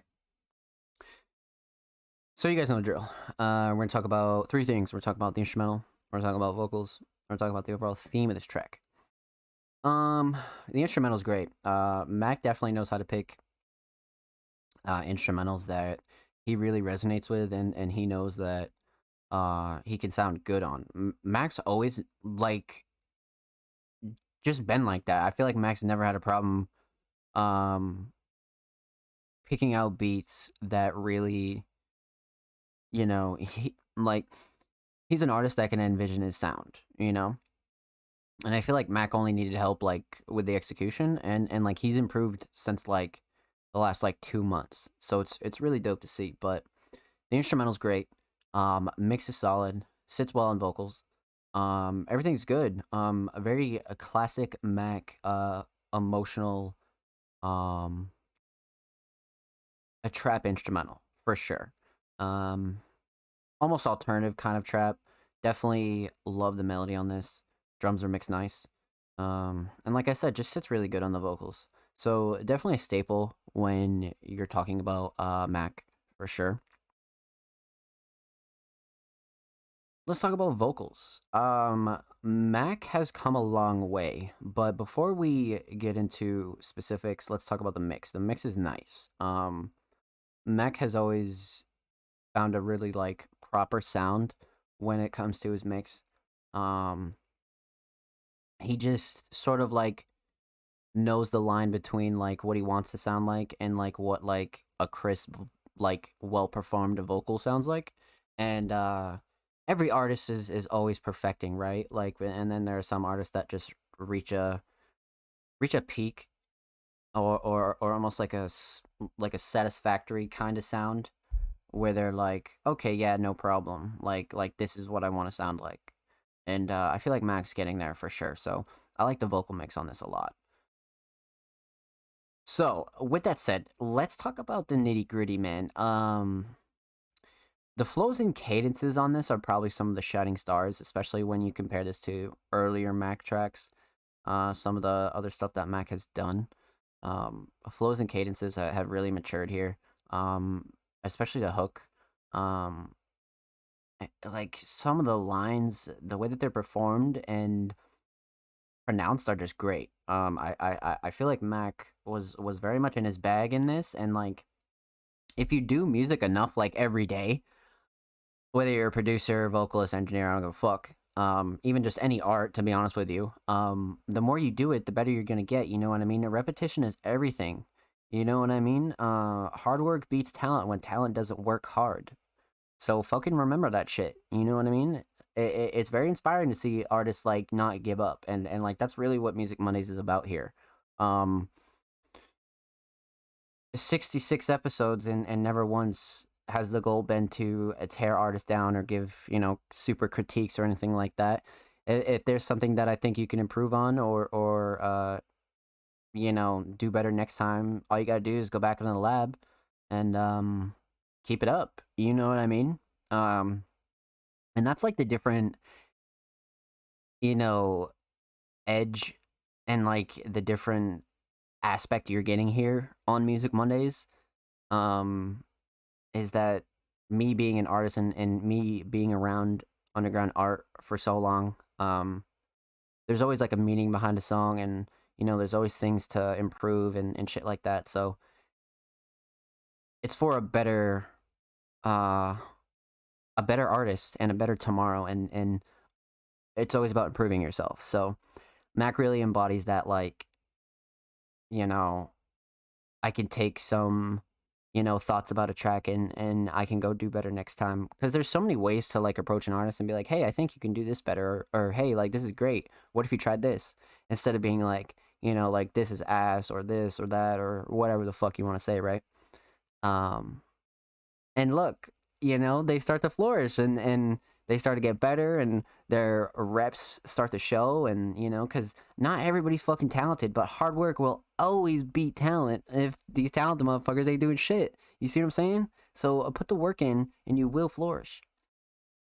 But back on track with vocals. Man, uh flows and cadences were definitely a real shining star here for me. Mix was great. Hook was good. Overall, I like this track from Mac for sure. It's definitely a level up in terms of like song difficulty, 100%. Mac's definitely like expanding, trying new things again. Um, and it's really nice to see. To be honest with you, it's really nice to see. So let's talk about the theme here.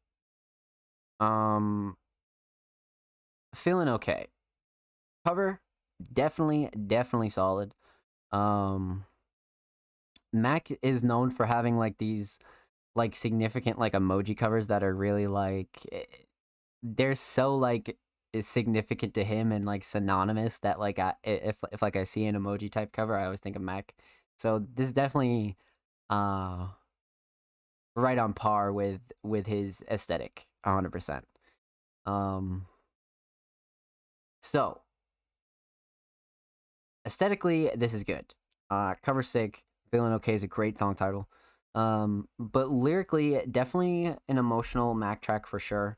Last week we had a different type of sort of higher energy kind of Mac where there's some different subject matter and overall different lyrics, but this is more Mac sort of laying it all out and just really being real with his music and really using it as an outlet to just kind of like say what's on his mind. And like I was saying earlier, a few submissions ago, like this is really what music is all about. And Max, one of those artists, he just has no problem expressing himself, and it's really great to see. Really great to see. So another emotional track from Mac, and I really think he specializes in it, and I think it's such a good thing that he's using music to um get through any hard time. You know what I mean? As everybody should. But all in all, some people just really love making music like this, and that's why I make emotional instrumentals and really lean towards that kind of music. Just what I like. It's just what's gotten me through shit, and it's a sound I really enjoy, and I think Mac does too. So shout out to Mac, man. Thank you for the submission, homie. Much fucking love. Make sure you go listen to Feeling Okay. Follow Mac on SoundCloud at Mac2X. Make sure you follow Mac on Twitter at Mac2X. Show him some love, man. Thank you, Mac, for the submission.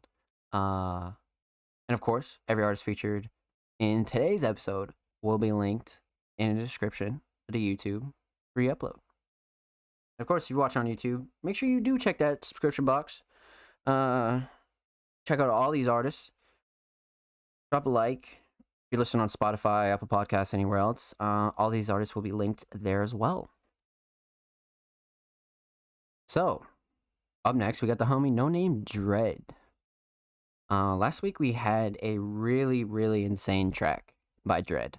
Dread is another consistently submitting artist here on Music Mondays. We've been slowly going through their variety of music, their library, their older tracks, newer tracks. We've had Music Mondays premieres. We've had a lot of really dope shit from Dread. So I'm really excited to get into this because Dread is an artist that like doesn't need to speak much and just lets a lot of his art do the talking. Whether that be their designs, which we've reviewed, their production, or their vocals. So this will be good. Let's check this out. We'll pop it open a new tab.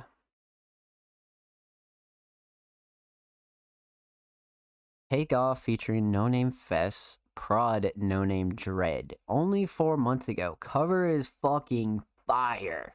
Okay. Like, Dread is gotta have, like, the leading score for instrumentals for me. Like, without a fucking doubt.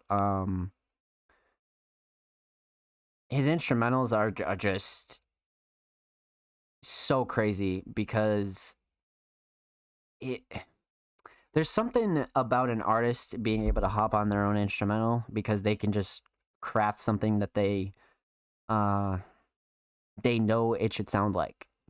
But one other thing here is Dread's covers. Dread's covers are like so minimalistic and just so like very Dread. He just has this very specific art style, and I almost feel like his art pieces almost connect in a way. I've just been a huge fan of his covers. Um, and you know, you don't have to go like super fucking like detailed, and you don't have to do anything you don't want to. But I always feel like Dread's covers hit just right for his sound and convey like emotion in the cover itself. 100%. Um, you just feel it for sure. So, with that said, let's check this out. Take Off, a feature No Name Fest, Prod No Name Dread, by No Name Dread.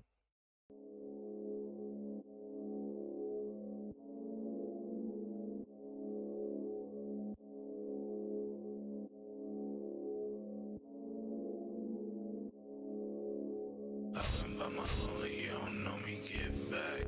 Solely with the holy, if you know me, that's facts. I've been moving slowly forward, all while you backtrack. Been going down, that's that. The start low, then I gotta get low. Nothing in life is old, just getting into my mode. It's like ticky tock, my lapping on the clock. Now this shit don't stop, always gotta watch. No Name Dread. Oh, that tag's crazy. That tag's crazy. Don't you question me, question fate and dreams. Life ain't what it seems, emotions make believe. That ain't relief, just another dream. I can't capture steam, what you Maybelline make up. Wake up, lifting out my shoes, lace up. I've been chilling cool, not a fool, I play one. Shoot me to the moon, better move when I take off. Running out of patience, see fake faces, I take off. Going in the Stacy red, then I rip your face off. Need a new identity like Nick Cage, you face off. Sick, not COVID, these benzos do knock my taste off. Green went clean, K-Ro lean, bitch, I make it all. I'm in the middle of the same sedan, these souls around, I don't get that shit back. Better off inhale the cough, cause we smoke back to back. I think that the best, because we last, my foot on the gas, I hope I don't crash. You drift on flat, baby, low breeze flat. Do what I do, the max, I'm going to flat. Shooting for the cash, I'm in it to last. I'm going up fast, I'm at the whip, it tastes my luck. Double the cup if I wanna get stuck, ain't giving no fuck. In the end, I'm just dust, so I'm gonna do what I must. Use these drugs as a crutch, use my feet, my brain buzz. Fall fast, my legs crush. On my way, I'm in a rush. Covered with pain in my brain, is surprised it ain't bust. Drugs to the face with a rush. Ain't been my best, all the stress, no reaction to such. Show coming in clutch. I'ma do what I must. Getting high, roll the Dutch. To the sky I touch. In the end, who I trust. I'm balling, I'm pouring up. Inhale and I'm smoking tub. See me shining, she wanna roll it up. Can't try, what you like me buzz. See me feeling like I'm drunk as fuck. Going in like I'm in a rush. Stay definite cause I get no fuck. Stay sipping drinks cause I'm mind gon' bust. Try to find line, watch my mind go up. I laugh when I see a bitch choosing up. You say you like me, but I'm tacky, yeah. Don't watch me cause I ain't switch. Smoking gas propane, bitch. Watch me break the bank, bitch. You let me hit, I can't miss. Don't you question me, question fate and dreams. Life ain't what it seems, emotions make believe. That ain't relief, just another dream. I can't capture steam, what you Maybelline make up. Wake up, lifting out my shoes, lace up. I've been chilling cool, not a fool, I play one. Shoot me to the moon, better move when I take off. Running out of patience, see fake faces, I take off. Definitely hard. I agree, Kale. I fucking agree for sure. Holy shit. So this was interesting, right? Because last week we had a No Name Fest feature as well, and this was almost like an entirely different vibe. I love the variety here from Dread lately. It's been a real pleasure. Um, so you guys know the drill. Let's break this down. We're gonna talk about three things. We're gonna talk about the instrumental. We're gonna talk about vocals, and we're gonna talk about the overall theme of this track. So first off, the instrumental is an easy 10 out of 10 for me. I love the sound design here. I love the little things like the crow and like just the little things in this production that make it Dreads and make it very dark and very like it's a very horrific kind of beat, but not like the typical like Halloween kind of beat. It's very dark and very like horror sounding, and it's nice. I feel like these sound choices all go really well together, 100%. Dread's always been a really good producer when it comes to anything he's produced, like he's been on. So like if Dread makes a track and it's produced by him, it's always been these instrumentals where it brings such personality, and like I don't feel like Dread could find certain instrumentals like that, and Dread has like such a distinct sound in his production, and it just makes for a really really dope track when he puts vocals on his own beats. But the mix was good. I love the mix 100%. Um I think the melody and this piano and these keys are like fucking crazy. Just really really fucking crazy. Just really brings a nice dark undertone to it. Um, Overall a really great instrumental for sure. And even Fest too. Like I feel like Fest came in on this really hot. Um, so with that said, let's talk about vocals. Vocals here are awesome. I feel like Dread did a lot of like really good foundation work for this track. Um, as far as the structure goes as well, like there's a lot I actually like about like these vocals now that I'm thinking about it. But first off, this mix is good. The mix is really good. Dread has never been really an artist to like have a shitty mix or anything like that. And at the same time, Dread's able to have a little bit of variety. You know what I mean? Whether he's pitching down his vocals, mixing them differently, everything that he does with his mix is always crisp, 100%. Now, with that said, I feel like Fess did an excellent job as well. Um, as far as the mix goes, you guys know my thing with that. I feel like Fess was able to bring a whole different element as far as sound goes in the mix, 100%. Especially compared to last week, Fess sort of showed this week that it wasn't one type of style. You know what I mean? Fess was able to like really switch up some flows here on this, which I wasn't really expecting. So that was nice. But lyrically, this is interesting. Just like Kale said, that Maybelline line goes stupid. Like some of the writing on this is so creative. Like Dread has never been a writer that takes the lazy route. I feel like a Dread goes like, I don't want to say like above and beyond, but like I feel like Dread has like a good way of like writing that like it's just so clever and so like simple. It's hard to like hit that nail on the head where like you're not being like too crazy with your lyrics, but like you're not being too lazy either. And I feel like Dread hits that like needle perfectly where his is like super clever writing mixed with like this really great like dark emphasized performance for sure. And Dread's never really had a problem writing regardless, whether it be hooks or verses. Dread knows how to write 100%. And this shows it for sure. So, vocals, as far as the mix goes, great. Dread's writing really, really great on this. And 4 months ago, so it's relatively new, which is interesting. Because this is just like another Dread track where you could see like the variety because we've heard old Dread, we've heard new Dread, and it's gone so many different ways. And I feel like Dread can almost do any type of sound, but they all sound like Dread. You know what I mean? Like there's no like really like genre label. It's just Dread, and whatever Dread feels like making and mixing at the time is what he's gonna do. And I feel like he does really well with that. So writing excellent for sure. No Name Fess with the writing and the flows and cadences really surprised me. Uh, just because last week I feel like Fess like set a certain tone, and I wasn't really expecting him to come back with like, you know, Dread on this track and like really switch it up.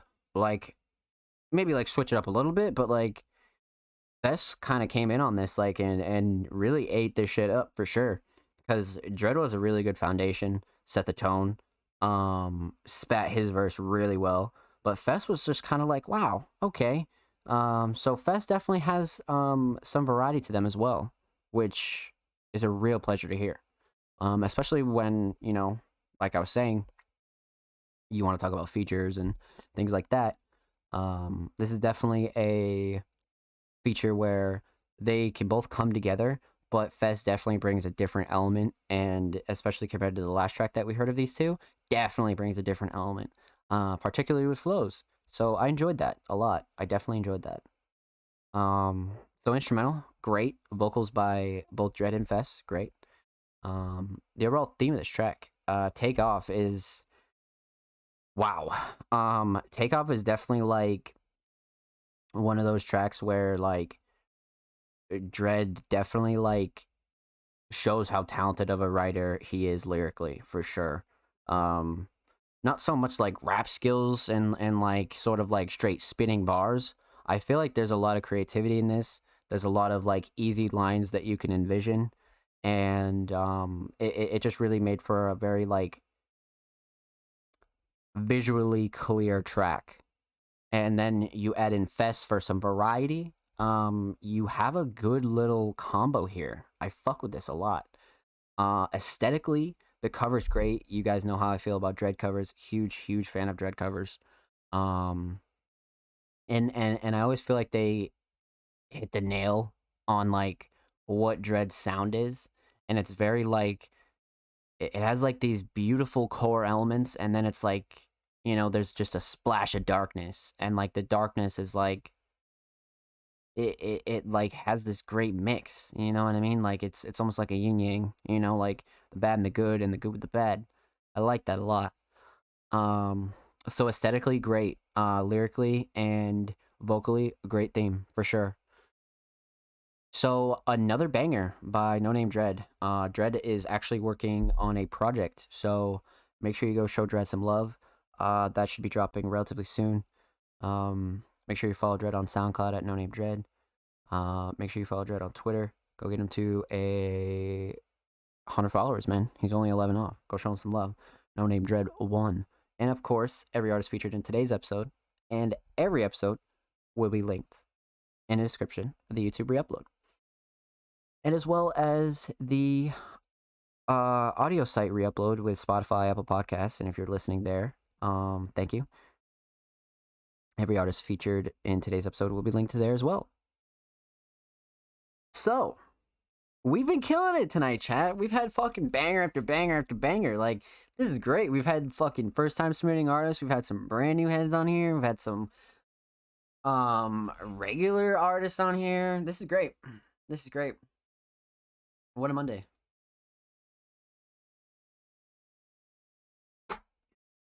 So, Absolo, good. Mark, good. Either worse. Brian Lambert. Mac, Dread. Up next, we got the homie Lord Heretic, man. Lord Heretic, wow.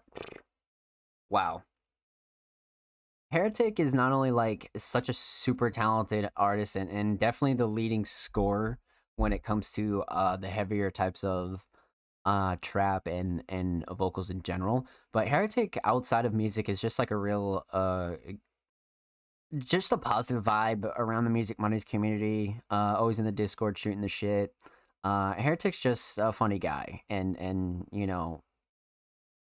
just a nice dude. Like if I'm being completely honest, Heretic's really nice, and just a really great supporter of Music Mondays, and always brings the vibes, and just has one of the best heavier sounds I've heard for sure.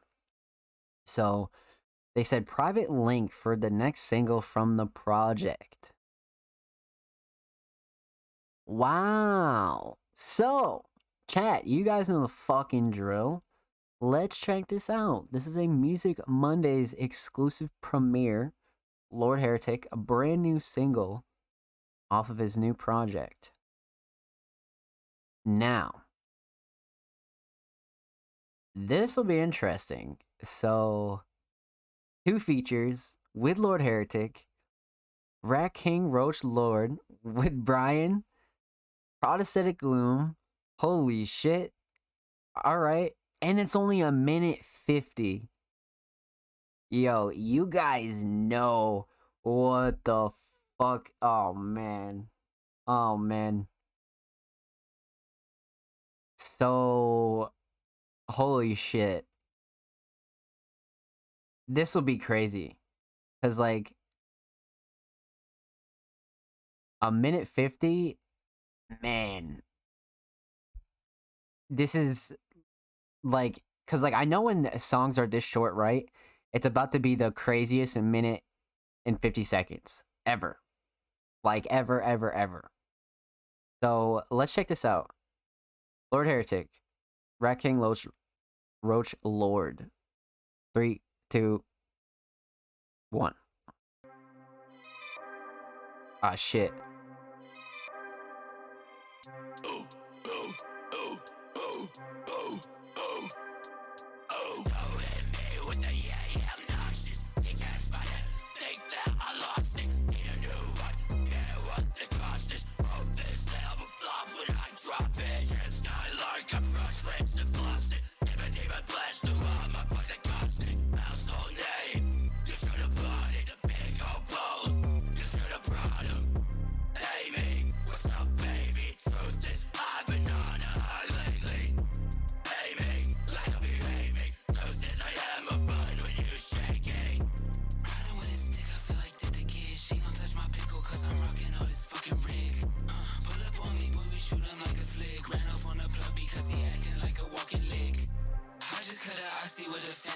Watch me when I'm riding, cause I pull up in that Bentley.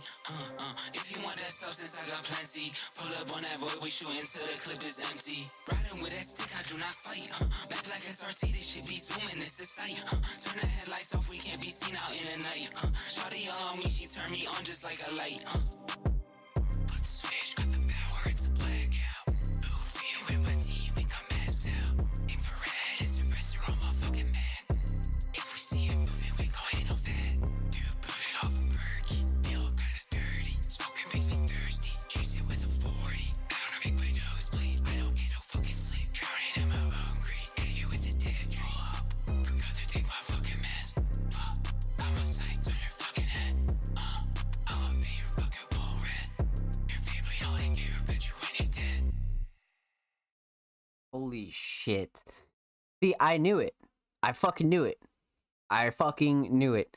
Craziest minute and 50 seconds. Yo, it's crazy. That boy went stupid. That's what I'm saying, bro. Okay, yeah. Let's break this down because I literally called it. Like right before I fucking played this and I saw that I was a minute 50. It had to be crazy. It had to be crazy. And then like the no hook and like the almost like back and forth, almost tag team style here is fucking great. Yeah, absolutely album worthy as well. I could totally see why this is like, yeah, like this is like perfect single material. You guys know the drill. Let's break this down. We're gonna talk about three things. We're gonna talk about the instrumental. We're gonna talk about vocals. And we're gonna talk about the overall theme of this track. So man, wow, Aesthetic Gloom is a producer that we've reviewed a lot of Heretic songs, and they've been produced by Aesthetic Gloom. Like Aesthetic Gloom is like gotta be like, man, like him and Heretic go together like fucking, you know, Oreos and shit, you know, like two fucking, you know, cookies and cream kind of type beat. Like I feel like they go together really well. So it comes to no surprise here to me that Heretic and these boys went absolutely fucking crazy. So huge shout out Aesthetic Gloom. Totally a producer that makes amazing heavier style a trap beats for sure. Almost alternative trap, if you will. Just has this really heavier kind of sound to it, and Aesthetic Gloom does really well at that. And I feel like Heretic, it just is perfect for them to like make music together. Like I feel like it's some real good duo shit. But the mix is great as well. The mix here is something that's very, very, very underrated. Um, I believe Brian did the mix as well. Yeah, mix and master by Brian. So like, bro, this is just like, come on, man. You know what I mean? Like, this is like one thing that's like super important about this. Just instrumentally is a good mix. Especially if Heretic, and all of the features on here are going to be doing a variety of vocals. The instrumental has to be like at a decent mix, and this is definitely a decent mix, especially for what it is, right? Because it's more on the heavier side. So you always got to be cautious with that. And Aesthetic Gloom does a really good job at making heavier tracks, 100%. So huge fan of this instrumental. Drums really knock. And the structure is just great. The structure is just fucking great for a minute 50, and like for 3 vocalists to be able to go on this. Structure's perfect, perfect. Um, all in all, simple and definitely does the job. And you pair that with like a crisp mix, you have a really great instrumental. So awesome beat choice by Heretic. Shout out Aesthetic Gloom, 100%. Now, let's talk about vocals here. Um, this is great. This is like the feature thing that I always love to talk about. But let's talk about the mix. The mix is like something that is kind of sick because Heretic always brings his like standard super heavy sound, and then Brian and Myojin just like they almost like it's they they all have these like really great elements, and like I love tracks that are able to like do this kind of shit because it brings like the old underground feeling back as to where like you could take any beat and like take any instrumental and like you and your friends can just fucking kill it. And the fact that this is like Heretic's like standard sound, I really like this a lot, man. Huge fan of this style, but all in all, everybody's vocal mix sat really well on this instrumental. Um, Definitely no gripes there as far as the mix. Um, Everybody did really well on this instrumental for sure. Everything's performed well. Vocals sit nice. Definitely no gripes. Now, Heretic came in crazy. And to no surprise, absolutely fucking killed it. Heretic definitely, like I said at the start, is the leading scorer when it comes to heavier vocals. Just does such a good job with heavy trap and just like any sort of like heavier styles of music. There aren't a lot of independent underground artists that are coming up doing this sort of sound and reinventing a new heavy style. And I feel like Heretic is definitely the leading scorer when it comes to that. There are very few of them that we featured here on Music Mondays, and Heretic's definitely one of the best. Um, so great intro here by Heretic. His flows were very mature on this. I really like his like later flows because like we've heard a lot of like classic Heretic stuff, you know, sometimes 2 years, 1 year, 9 months to like 6 months. This is literally like really fresh, brand new Heretic.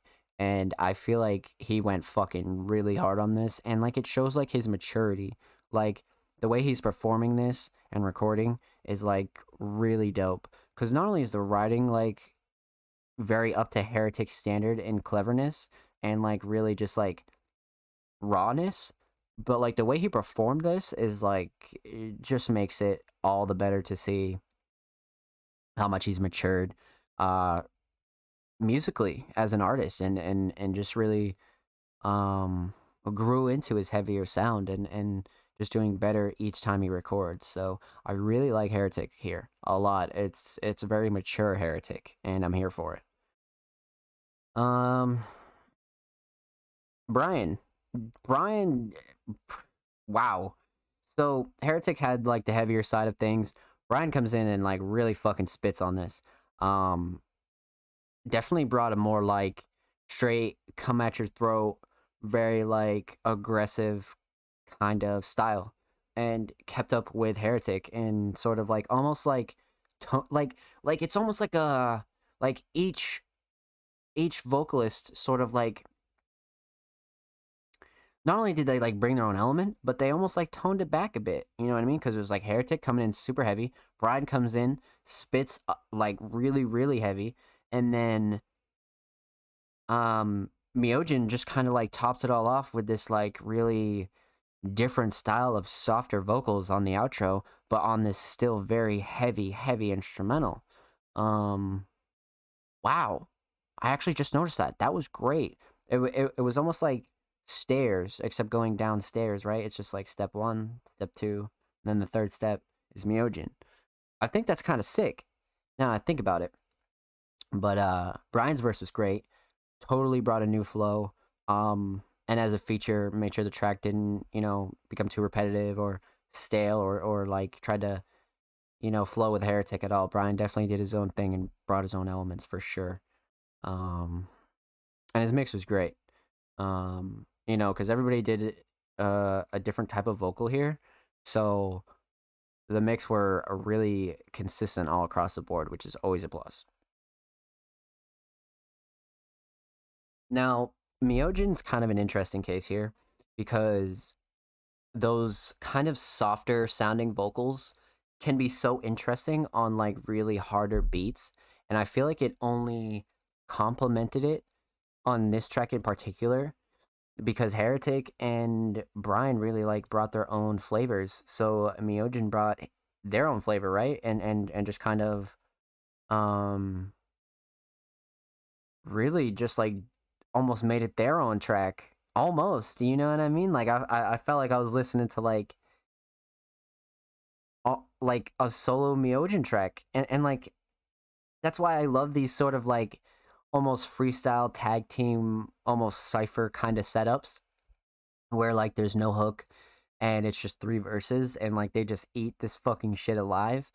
And like the thing that makes this so dope is the fact that they all bring like so many good elements to it. Like they all make it like very different, but like are able to stay consistent. And they all bring something really different, which is nice. You know what I mean? It's really nice, especially if you're gonna structure a song like this. It's really nice.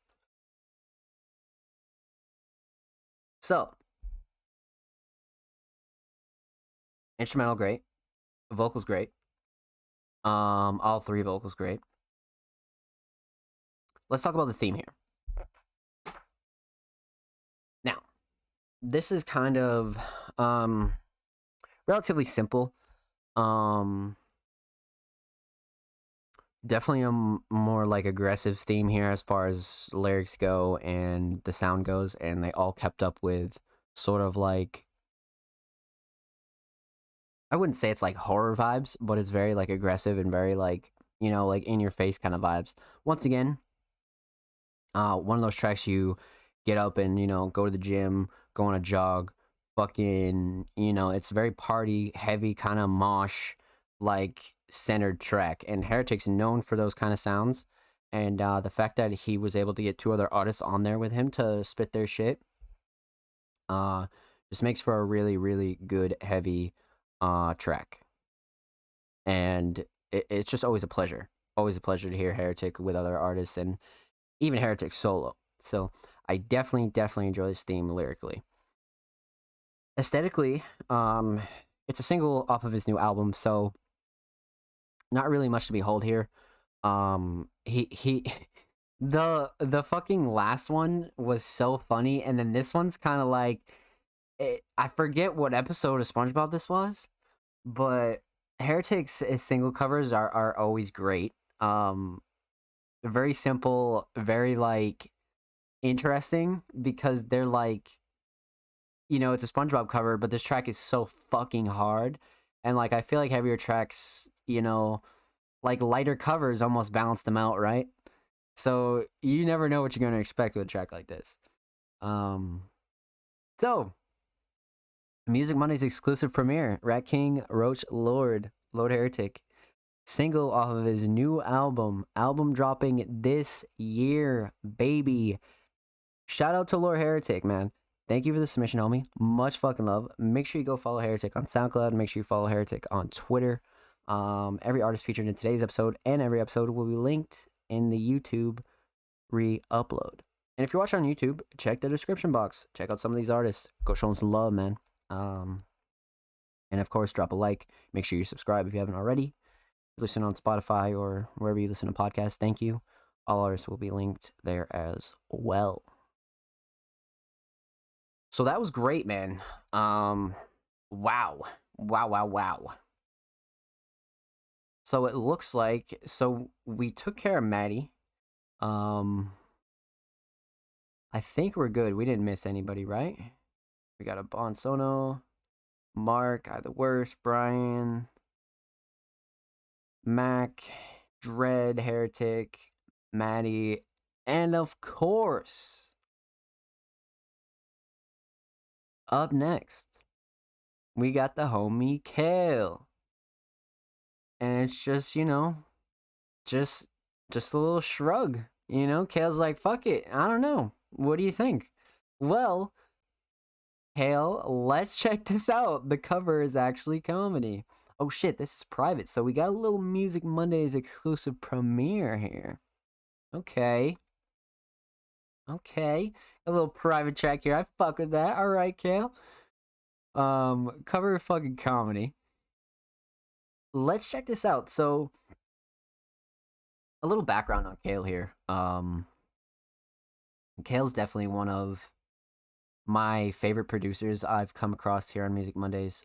Kale is always bringing the vibes with the rest of the squad and just shows the community so much love and is just really grateful to be around, and I'm grateful to have Kale around. And the thing that really got me really like motivated and like inspired by Kale, and one of the things that I really like about Kale is the fact that Kale is like a producer that is an artist. Like Kale's just a producer. I mean, Kale's done vocals, yes, but he doesn't mainly do vocals. Kale's a producer that takes production serious and actually puts out instrumentals and treats them like singles and treats themselves like they were a vocalist. And I think that's why producers like that get the most respect. And I think producers like that get the farthest is when they treat themselves like artists and treat their work like art and really put some time into shit. And Kale really embodies that by not only their sound and how they put out music, but their brand, and the amount of music and Kale's library. There's a lot of reasons that really just show why being a producer and taking yourself serious and like treating yourself like an artist is important. And I think Kale really embodies a lot of that. So Kale's definitely one of my favorite producers we've ever featured here on Music Mondays, 100%. 100%. Yo, all right. I feel like you said something about that in the Music Mondays Discord. I feel like you did. Not official cover? Yeah, no, I kind of figured. Little sneaky peek of Perception. So Kale's got a new project coming out. This is a Music Mondays exclusive premiere. Tape 3. Not official cover. Kale's new project. Coming soon. Let's check this out.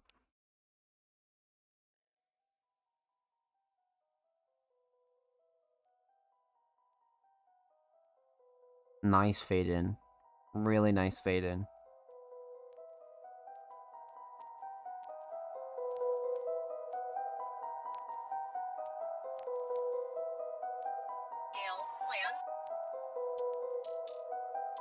Tag is awesome. Oh man, it's gonna be crazy. Oh, okay. Oh man. Drop that bitch. Oh my.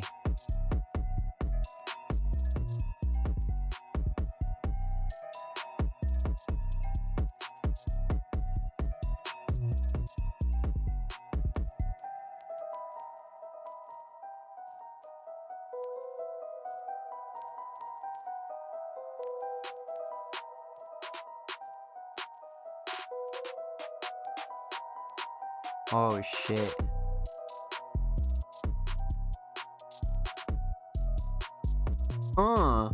Holy fuck.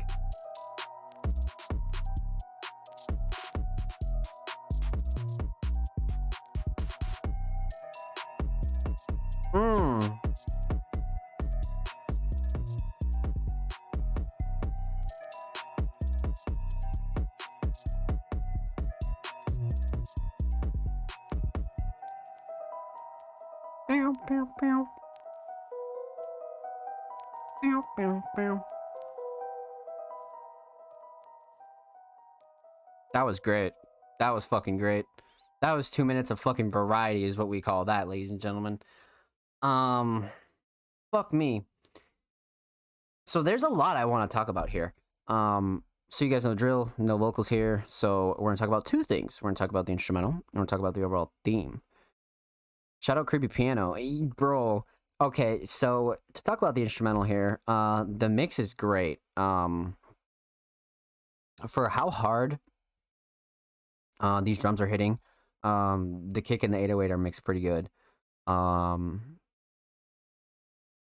melodies here and the sound choices are really good. Everything kind of meshes together really well. And overall just made for a really good consistent mix. Mix is solid, but the thing that I really want to touch on here that I really like is sometimes like you'll hear beats like this, right? And you'll be like, yeah, like that's not like meant for an artist, or like I can't hop on that, or somebody might hear this and be like, I can't hop on that. But like this is like one of those beats where like this is like so filled and like rich with like personality that like it's like meant to be a single, you know what I mean? It's like a better than vocals almost. It's almost got like more personality.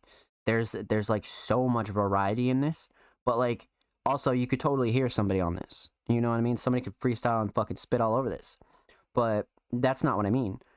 Like this is good enough, like and like has enough variety and structure in it to be a single. And that's why Kale is so dope as a producer, is because this like structure and like the way that this is like designed, like it is like it's not for you anyways, motherfucker. You know what I mean? Like it's like for me. It's for me, Kale the producer, and this is like what my sound is, and like this is like what I can do with an instrumental.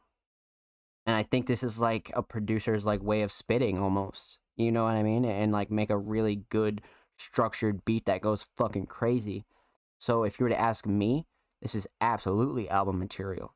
Very tippable as a producer. I love to hear shit like this. Cause it's just important. It's just very important to me as a producer, and like just for other producers to be able to push sounds like this out and create their own sounds and create their own personalities with their sounds.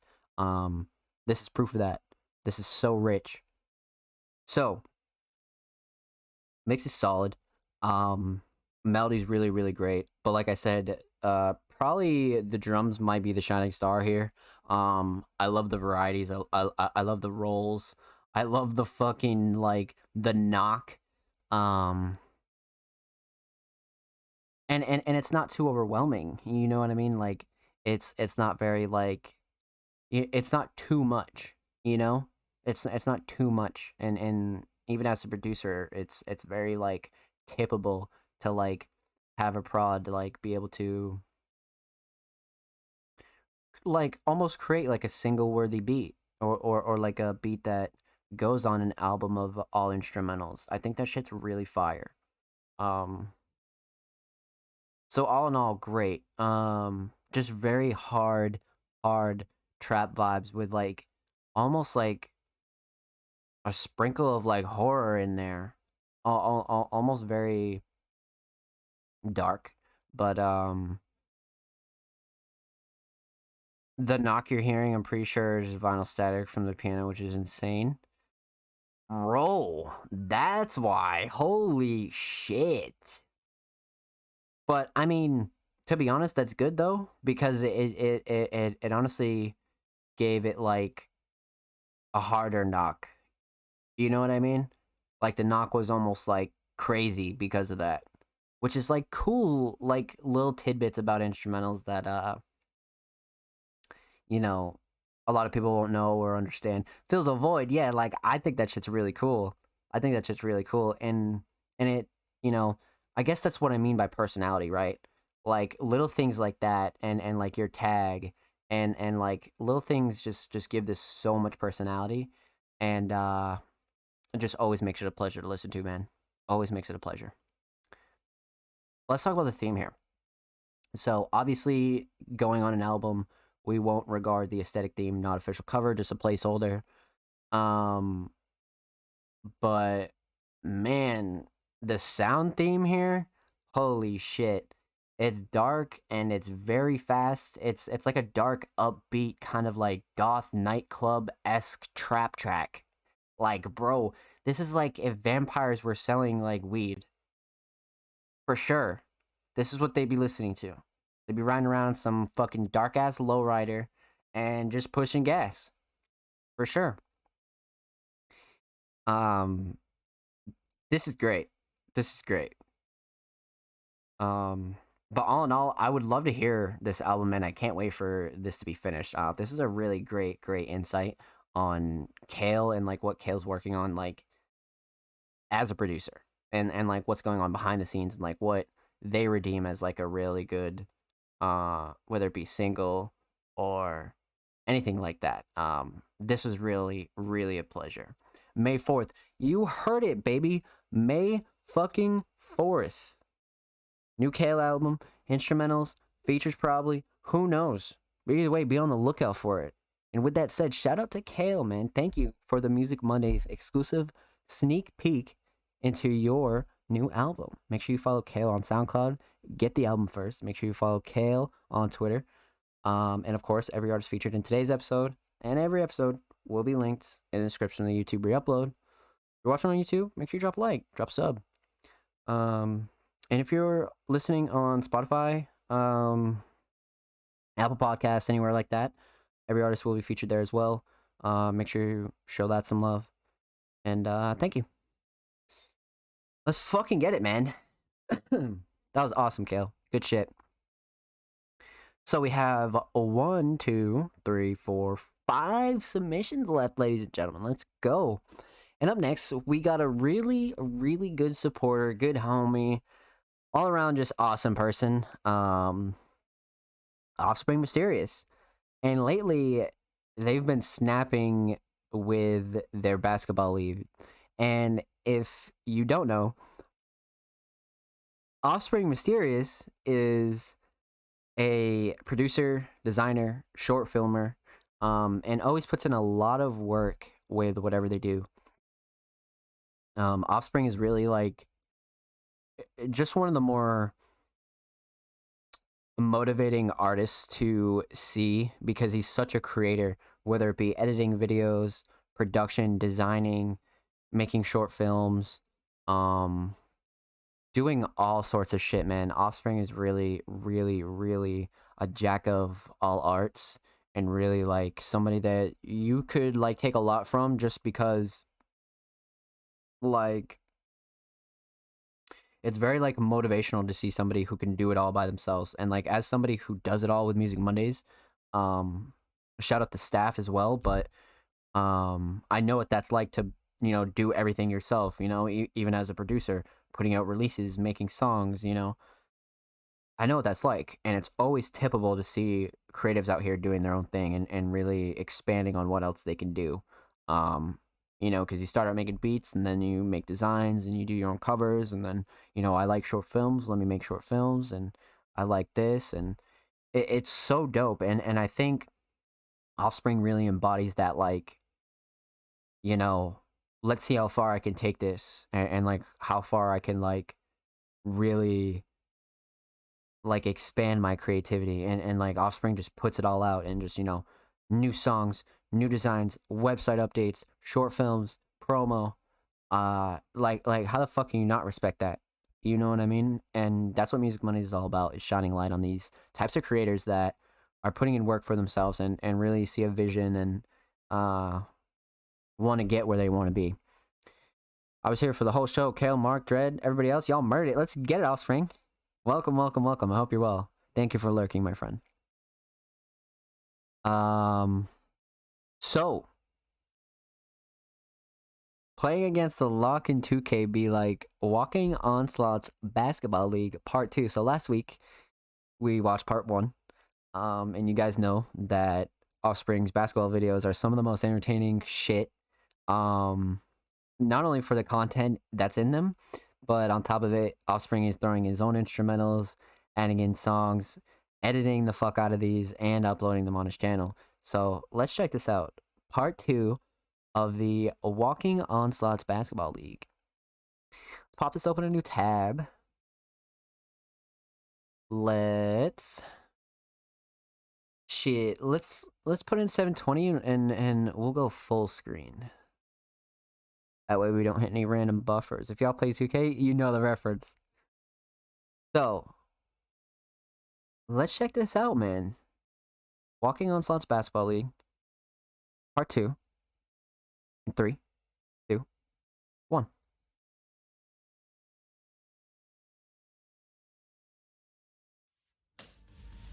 The loading is awesome, you know what I mean? Like, just like adding little shit like that is really, really dope. Really dope.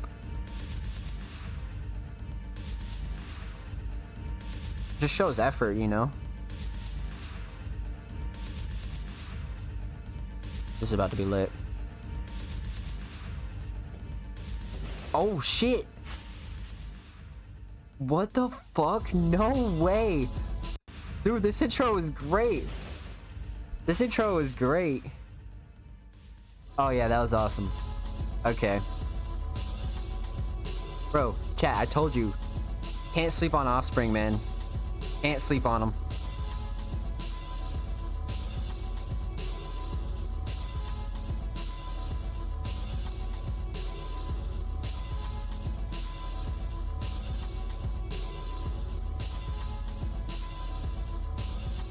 $1 Spring.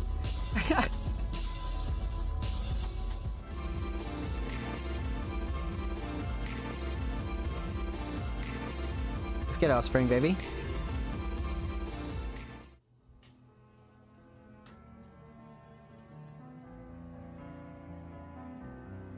Some chill intro vibes. Musical paradise.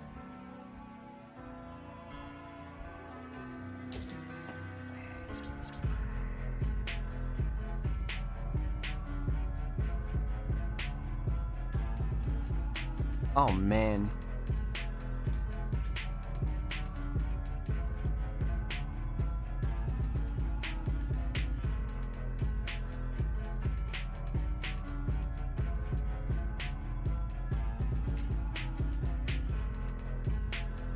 This shot is sick. That shot right there is really sick.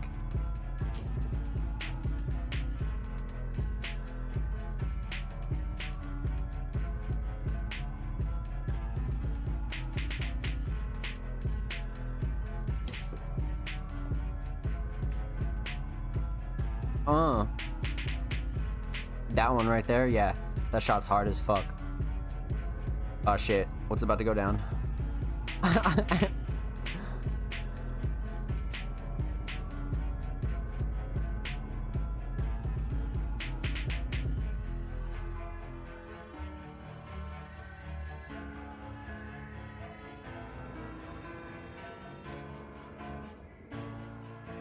Song choice is great here.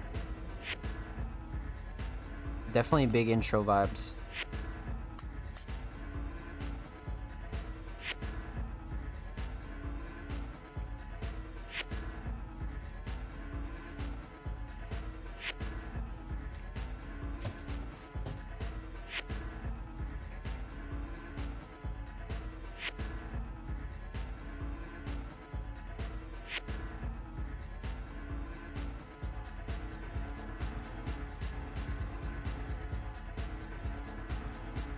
Oh man, it's about to be fucking lit.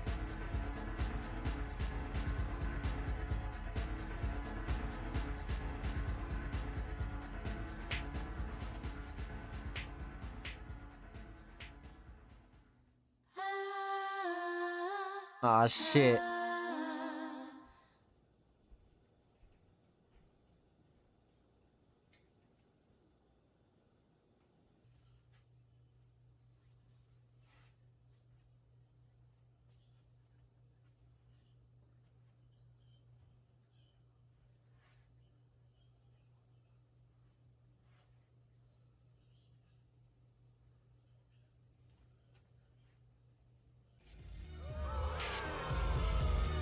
Summoning.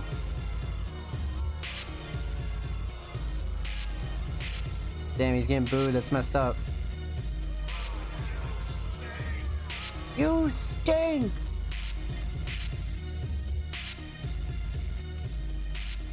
That effect is actually comedy.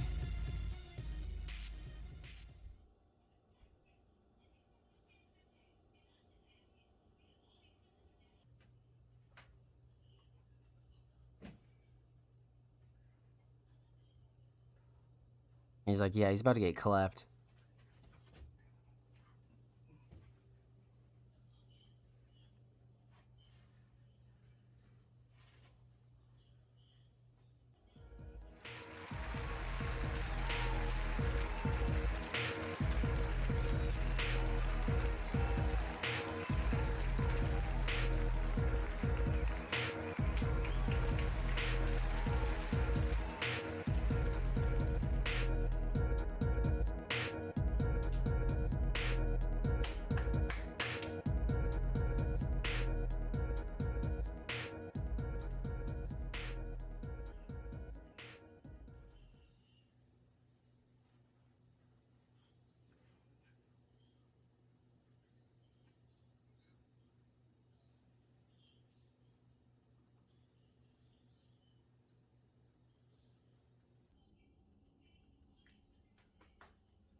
That was great.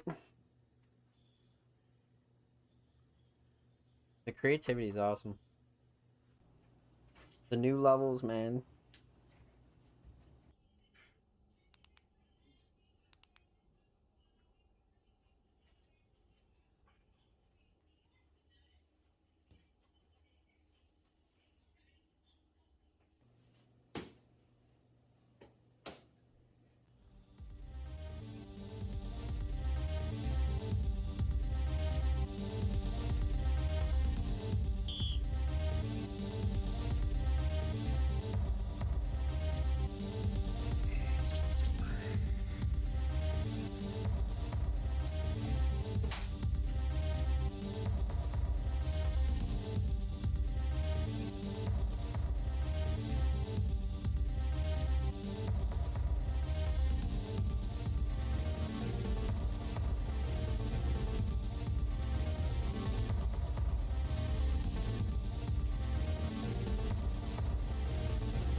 Dude, literally.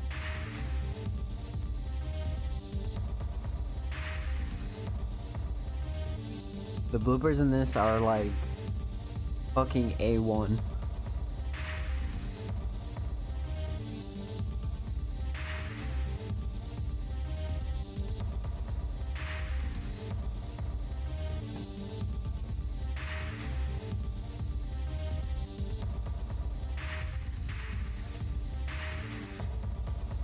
Oh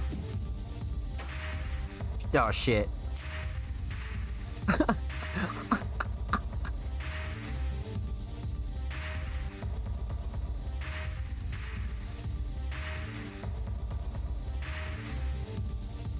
Big flex.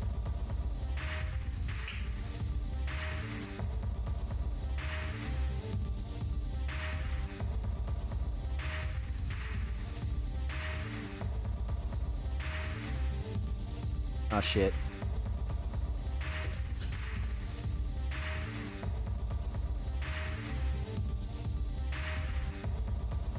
Dude, the editing's so great. Cause like they have to like transfer perfectly. And like everything's lined up so fucking great.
Nah, but yeah, honestly, like, the amount it takes is always something I think about. Especially when I see this. Because, like, you probably watch it back and you're probably like, fuck, that wasn't good enough. Fuck, that wasn't good enough. And then, like, 30 takes later. That's why it's so tippable. Because, like, not everybody, like, has the amount of effort to do that. And the fact that you do is really great. Is really fucking great. And they're only getting better.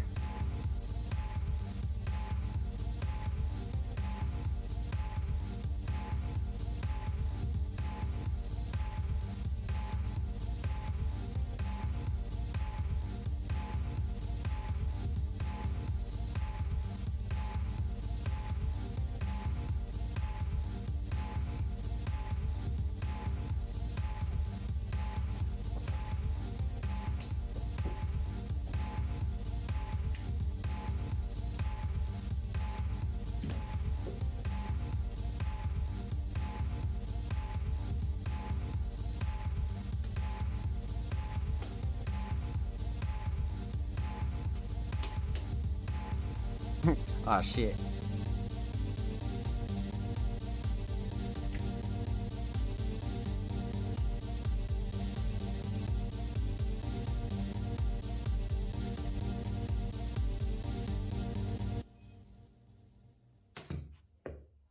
Oh, yeah.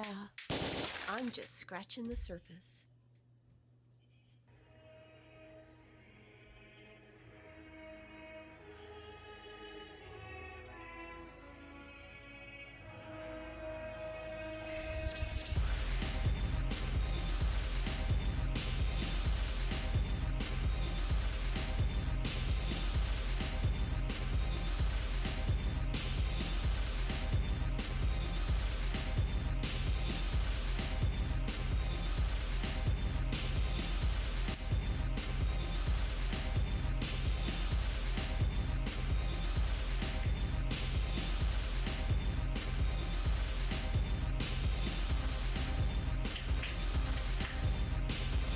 is about to be crazy.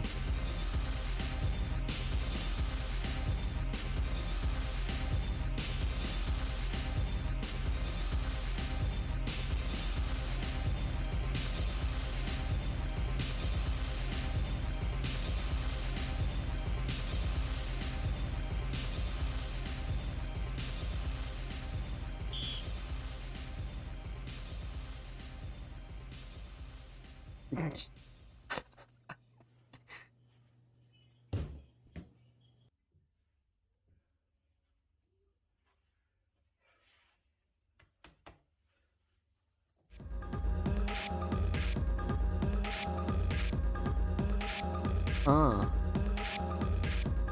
at this edit. Ah, shit.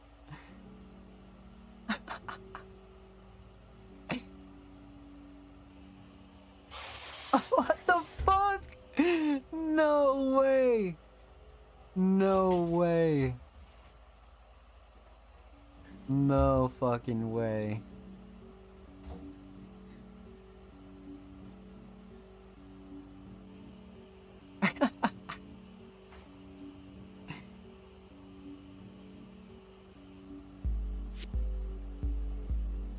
What the fuck?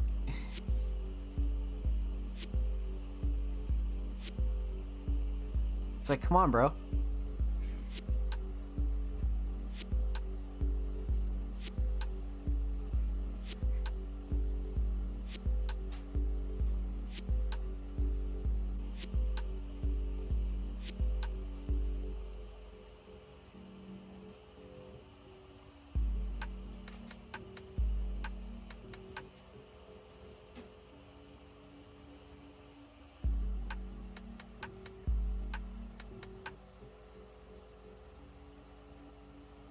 TV head iconic, dude. Literally, nah, like that was great, bro. I didn't know what to expect when the shower curtain opened, but this was fucking great. This was awesome. He's like, bro, you got this.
Shit.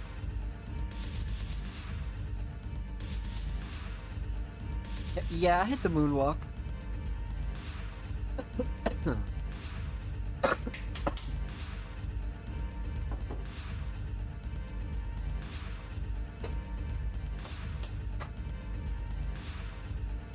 One oh, baby. Oh shit.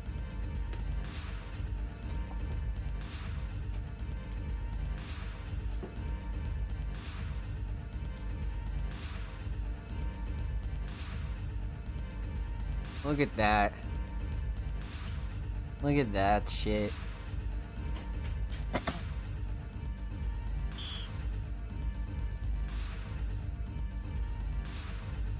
The whistle's a nice touch.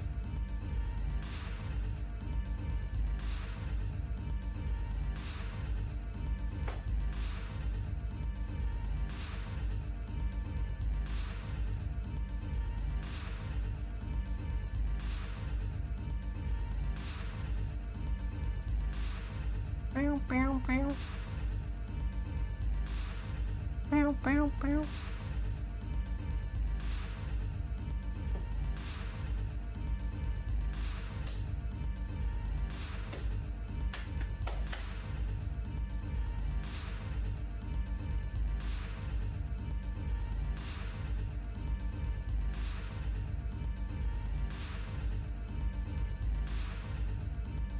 Oh shit. Oh shit. There it was. There it was. Oh, look at that angle. Look at that angle. 3-0. 3 fucking 0.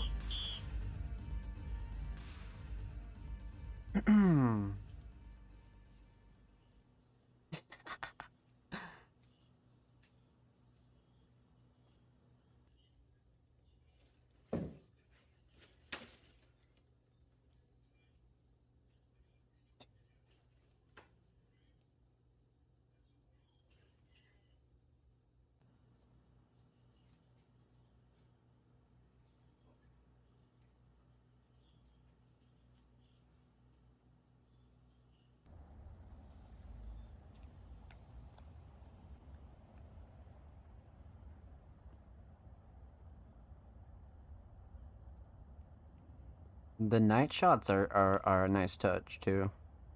I don't think we've seen very many night shots. That's pretty cool.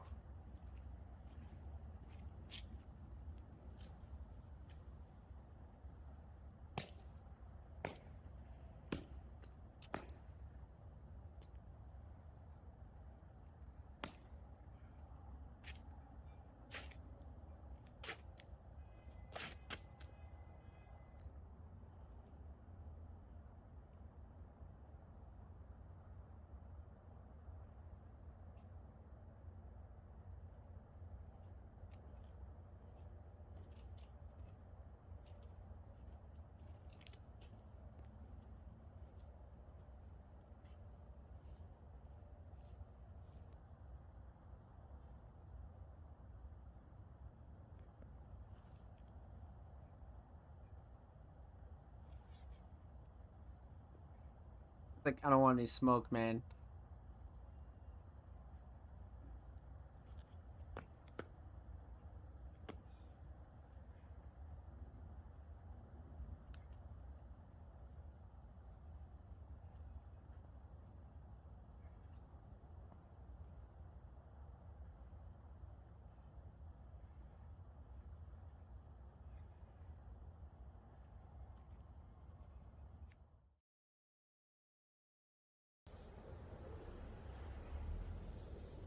He's like, I'm fucking out, bro. Like, he's like, fucking this shit.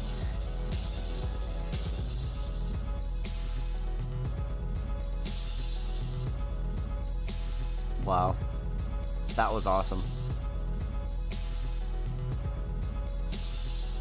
That was really awesome.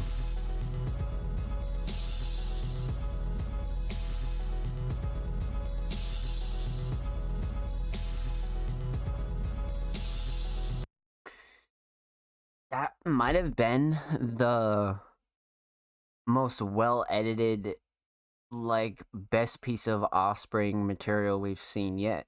Most edits, most creativity, widest variety of Offspring music. And I knew it. Yeah, I was about to say, I'm sure the description is fucking perfect. Yeah, see? Yeah, let's go. And then songs used, perfect. Um, Majority, I think almost all of them.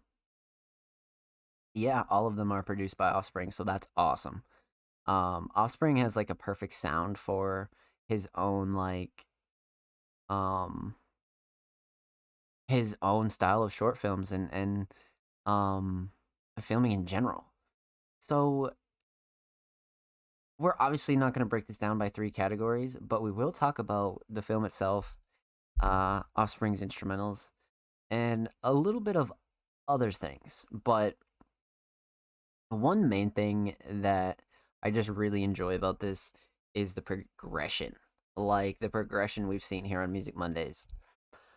Much like we were talking about with Mac, I think Offspring really, took everything with stride and really just, you know, like once the basketball ones were like, you know, the most wide received and like the most creative, I felt like Offspring was like, okay, like I can kick it into like high gear and I can try other shit.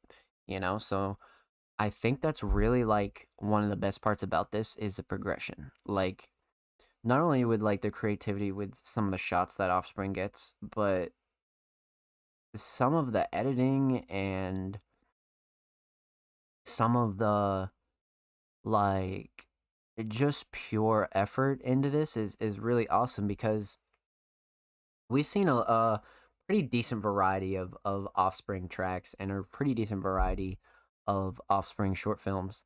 And I think one of the first things Offspring submitted was their homepage. And it was this huge variety of content, covers, um, writing, all sorts of like really, really dope shit. And of course, instrumentals as well. And then once we found this huge archive of short films, it just really led me to be interested and really want to push Offspring to continue to do shit like this because there aren't a lot of people out here doing shit that they love, and Offspring wouldn't be doing this if he didn't love it or like have fun and like really like seeing the results, right? And I think that's something that like a lot of people need to do more of. I think people can take a lot from Offspring that you wouldn't really get at face value. Because at face value, he's just filming a short film, but underneath it all is somebody that like is getting better at what they do, really has fun with what they do, and like the only like really good content, whether it be music or you know art, writing, uh, digital art, whatever. Like the only good content that comes from that is when you're having the most fun. And Offspring is having the most fun, so now it's pushing him to do different edits and different shots and just keep doing it. And like I'd like to see where Offspring takes this, and like really like to see Offspring keep doing this and get better and like wanna put more resources and just like have like really big plans for the future. And I feel like he does because a lot of the shit is very like telling of that. And Bug Out with Part 3. Bro, the fact that these are even in parts has me geeked. I think these are like some of the more creative things that we've ever seen here on Music Mondays, but I don't think I've seen any underground creative really take themselves to this point where they're filming and editing short films and producing them all, producing the instrumentals, creating the designs, and on top of it all, putting it all out and really having a life on top of it and just being able to like put out a bunch of content and really try to like maximize all of it. It's like super inspirational, and I think everybody should be on that if you're a creator. Like, if you want to get to the place you want to be the fastest way, this is how you do it. And there's no like fucking cheat code. It's all about hard work and passion and making sure you're having fun along the way. And I think Offspring really embodies all of that. And I think that's something that we can all take from him. And I've thought that since day one. You can literally go back. Um, I really have said that since like day one. So definitely huge shout out to Offspring, man. This was one of the probably it's just so crazy to see the progression. It's like the edits are so awesome and such a pleasure to see. Like it's like really really cool, really fucking cool. Part 3 is in 2 weeks, but next week I'll be dropping a new video. Let's go. So yeah, that it pretty much says it right there. You know what I mean? Like yeah, like this isn't coming for another 2 weeks, but this is, I'm dropping another video here. Like, Offspring is planning out his content in a methodical way and knows really what is good for when and where. And I think that's another thing that, you can take from this is really planning ahead and having enough content to plan ahead. And all in all, man, it's just really, really inspirational. And I fuck with Offspring heavy for this. It's always so tippable. And like I said, underneath the surface, there's a lot of traits you can take from this. And on top of it, the fact that Offspring is having fun and like it's so entertaining and like such a cool concept. I think it's really great. And it's always a pleasure to hear that there's new content, and it's always a pleasure to have you here as well on Music Mondays. So let's fucking get it, baby. Shout out to Offspring Mysterious. Thank you for the submission. It's always a pleasure having our short film kind of session here every Monday, man. It really brings a new element to Music Mondays and really reminds people that you don't have to always submit tracks.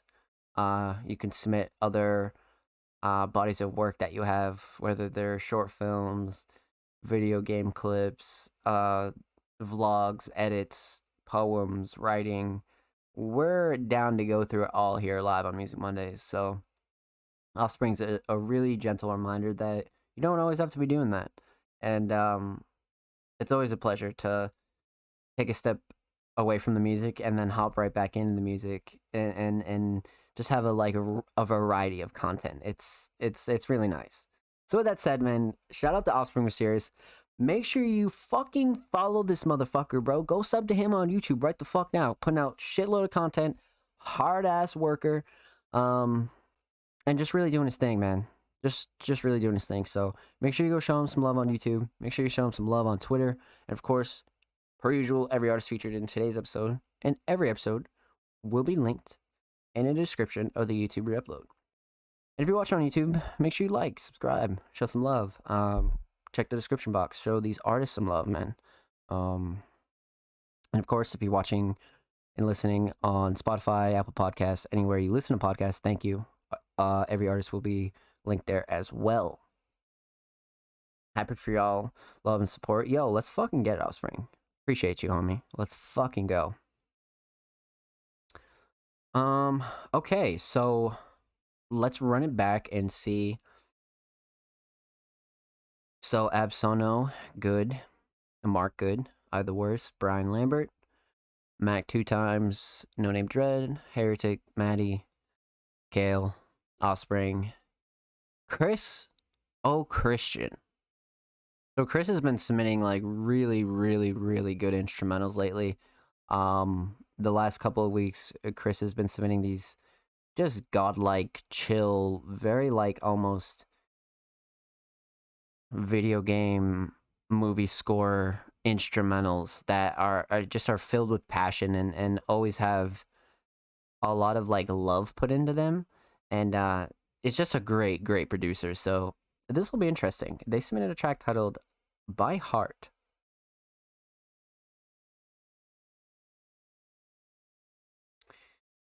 The cover's great. The cover's fucking great. Very minimalist. I like the font a lot. It's a very modern kind of type of cover. I definitely enjoy this a lot. Which, I don't know, I'm kind of interested to hear this. 4 minutes. This has got to have some good structure for sure. For sure. So, Thomas Marcus, Crystal Christian, By Heart. Let's check this out.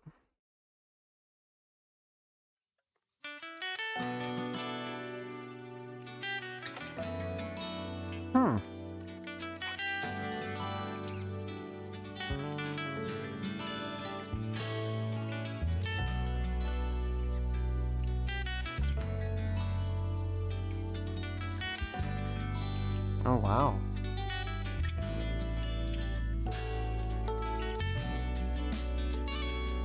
Oh, wow.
Yeah, that was definitely a very like romantic kind of instrumental. I feel like By Heart was totally a good name for that. Um, so let's hop right into this. We're obviously not going to talk about vocals, so we're going to break this down by two topics. We're going to talk about the instrumental. We're going to talk about the overall theme of this track. The instrumental is interesting. I think um Thomas has a really big knack for a lot of live instruments and a lot of live sounds. You'll definitely hear Thomas with some process sounds, but I feel like he does really well with a lot of live stuff, whether that be live melodies and guitars, instruments, live drums, etc. This song definitely makes a lot of use of that, and Thomas is able to show off really his skill with a lot of processed instrumentals or live instrumentals. I mean, so let's talk about the melody. The melody is really good. Overall, I'd say the mix is really good for sure, but the melody's kind of interesting. There's a couple of sounds in here that um start off almost like clashing with each other, like they're almost like fighting each other, and then like about halfway through, there's like some variety, a little bit of structure changes, and everything sort of sounds cohesive.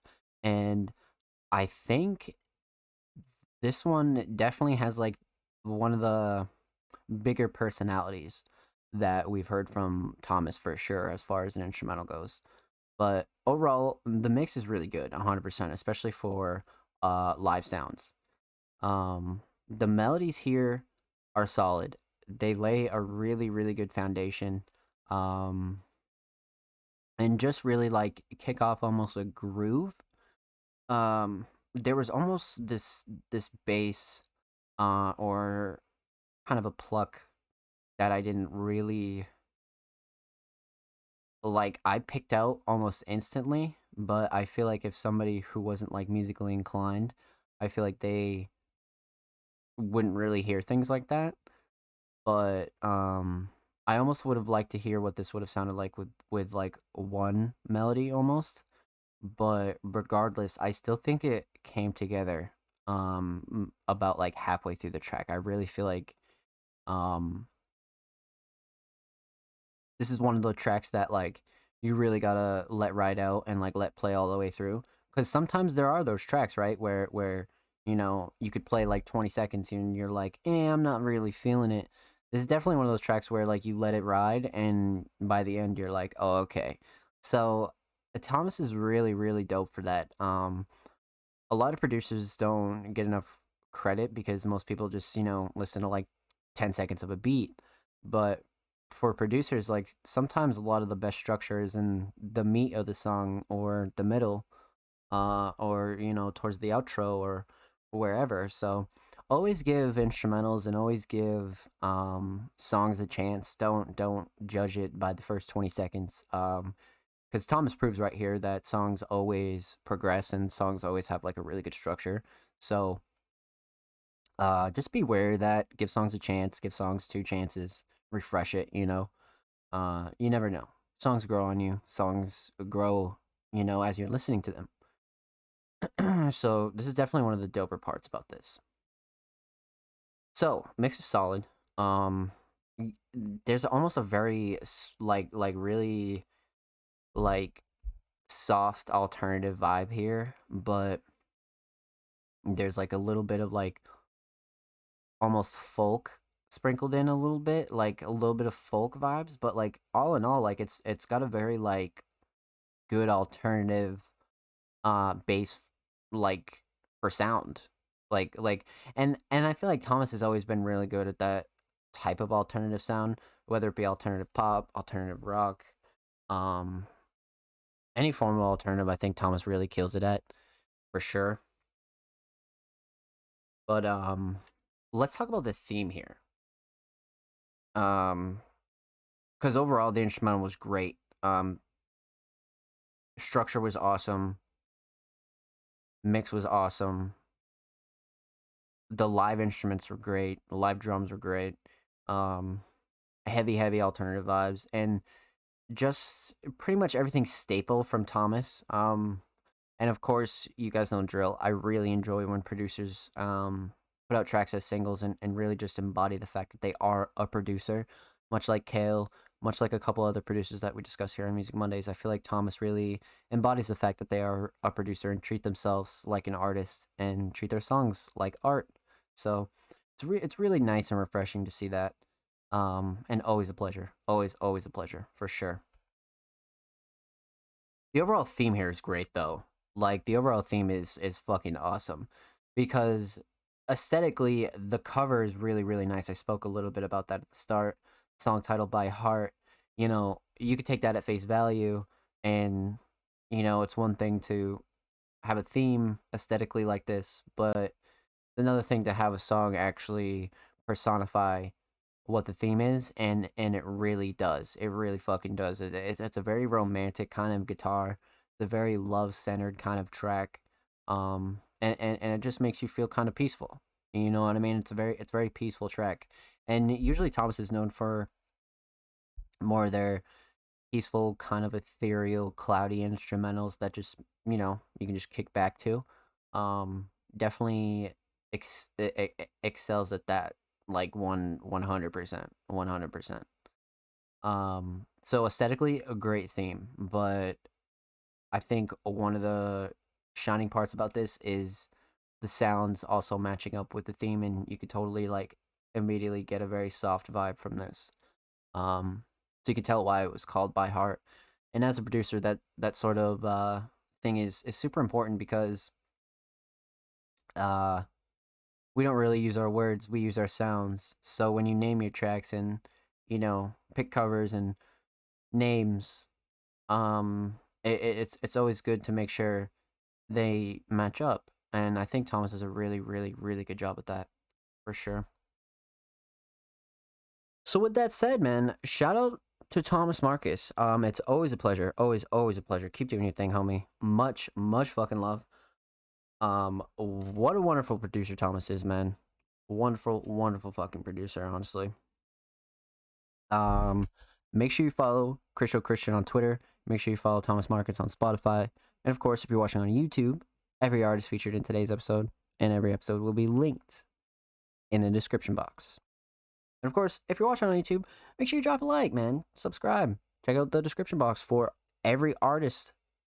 Go show them some love. So, let's do this. Who's next? Type Dude Mike. I don't think we've heard anything from Type Dude Mike. And he does not follow Music Mondays. So, that is a big no. So, basically the only precursor here to Music Mondays and getting on the show is you got to be following the page, right? And if you're not following the page, what are you doing? But basically the reason we do that is to not only grow the page and spread the word, but to give respect to the other artists who do submit and are following Music Mondays, submit early, submit first, and there's a lot of artists out here that consistently submit to Music Mondays, and we always like to show them respect, and that's the only thing we do ask is that you follow the page, so make sure you're doing that. Type Dude Mike, I appreciate you. Feel free to submit next week, and thank you. So, Hugan Productions, let's check this out. Another first-time submitting artist, and another artist who does not follow Music Mondays. So if you're wondering, every week we drop these tweets. They come out every Tuesday, following the show. And everybody drops their art under these tweets, whether they're vocals, instrumentals, digital art, designs, merch, websites, short films. Everything gets dropped under here. But there's another tweet under here that actually talks about the information about the podcast, and it says must be following All Music Mondays on Twitter to be eligible. Make sure you visit our homepage here, allmusicmondays.com. Join our Discord for the best place to discuss your music, art, and much more. So if you're wondering where any updates about that week's show will be, it will be right under here, under this tweet. So make sure you check that out for sure. So I think, let me make sure we didn't miss anybody. Yo, Heretic, what's good, homie? I hope you're well. Welcome. Finally made it for once. I hope you're Gucci. No worries, homie. No worries. Okay, so Absono, good. Mark, the worst. Brian Lambert, Mac, Dread, Heretic, Maddie, Kale, Offspring, Christian. And last but not least, Lil Skunky, aka Bloodcat. Man, Bloodcat's been on a roll. And Bloodcat's really like, there's a lot to say about Bloodcat, man, but just another really great member of the Music Mondays community and one of the most talented artists that we've ever come across since the podcast has ever began. Everybody on Music Mondays is always the best of the best, and we always find brand new talented artists. But Bloodcat always really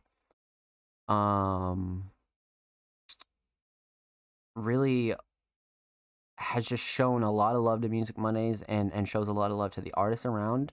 But more importantly than that, though, Bloodcat really puts in a lot of work.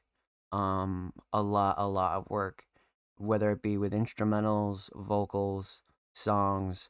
Bloodcat really puts out a lot of content, and on top of it, is extremely fucking talented. Like, extremely fucking talented. It's just crazy because much like Mark and Heretic and Offspring and there's just a huge group of artists on Music Mondays that really put in so much work and passion, and it's just so awesome to see, and Bloodcat's certainly a part of that group. So lately we've been diving into a lot of Bloodcat, whether it be visuals from Lil Skunky singles, tracks from Freshen Up with Maddie and Busby. But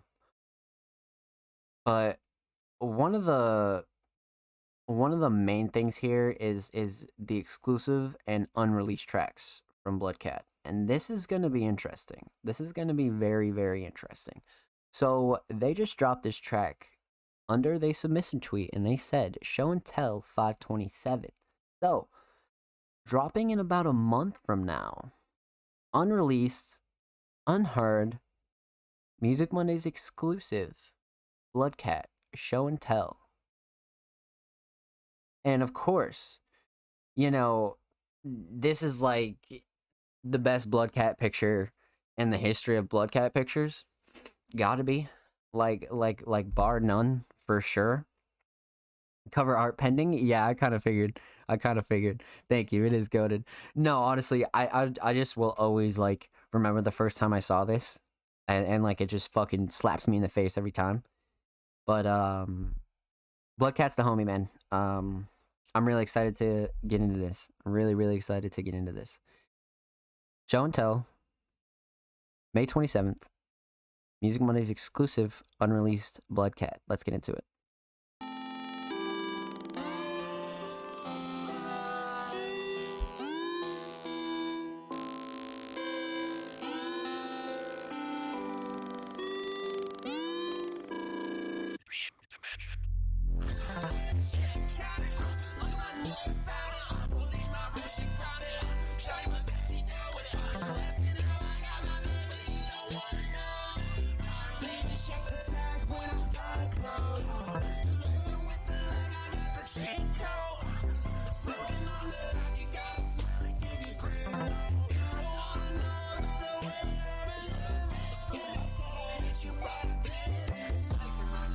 Holy shit.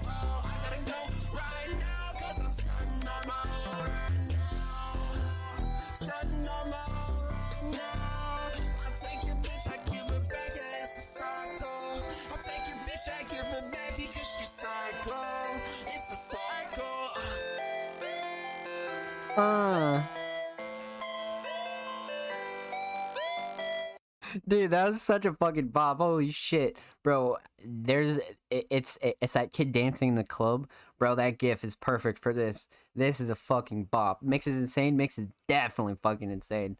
Okay, so before we get into this, man, one of the greatest talents of Bloodcat and one of the greatest talents I guess almost any artist can have, right, is the ability to jump from sound to sound and genre to genre.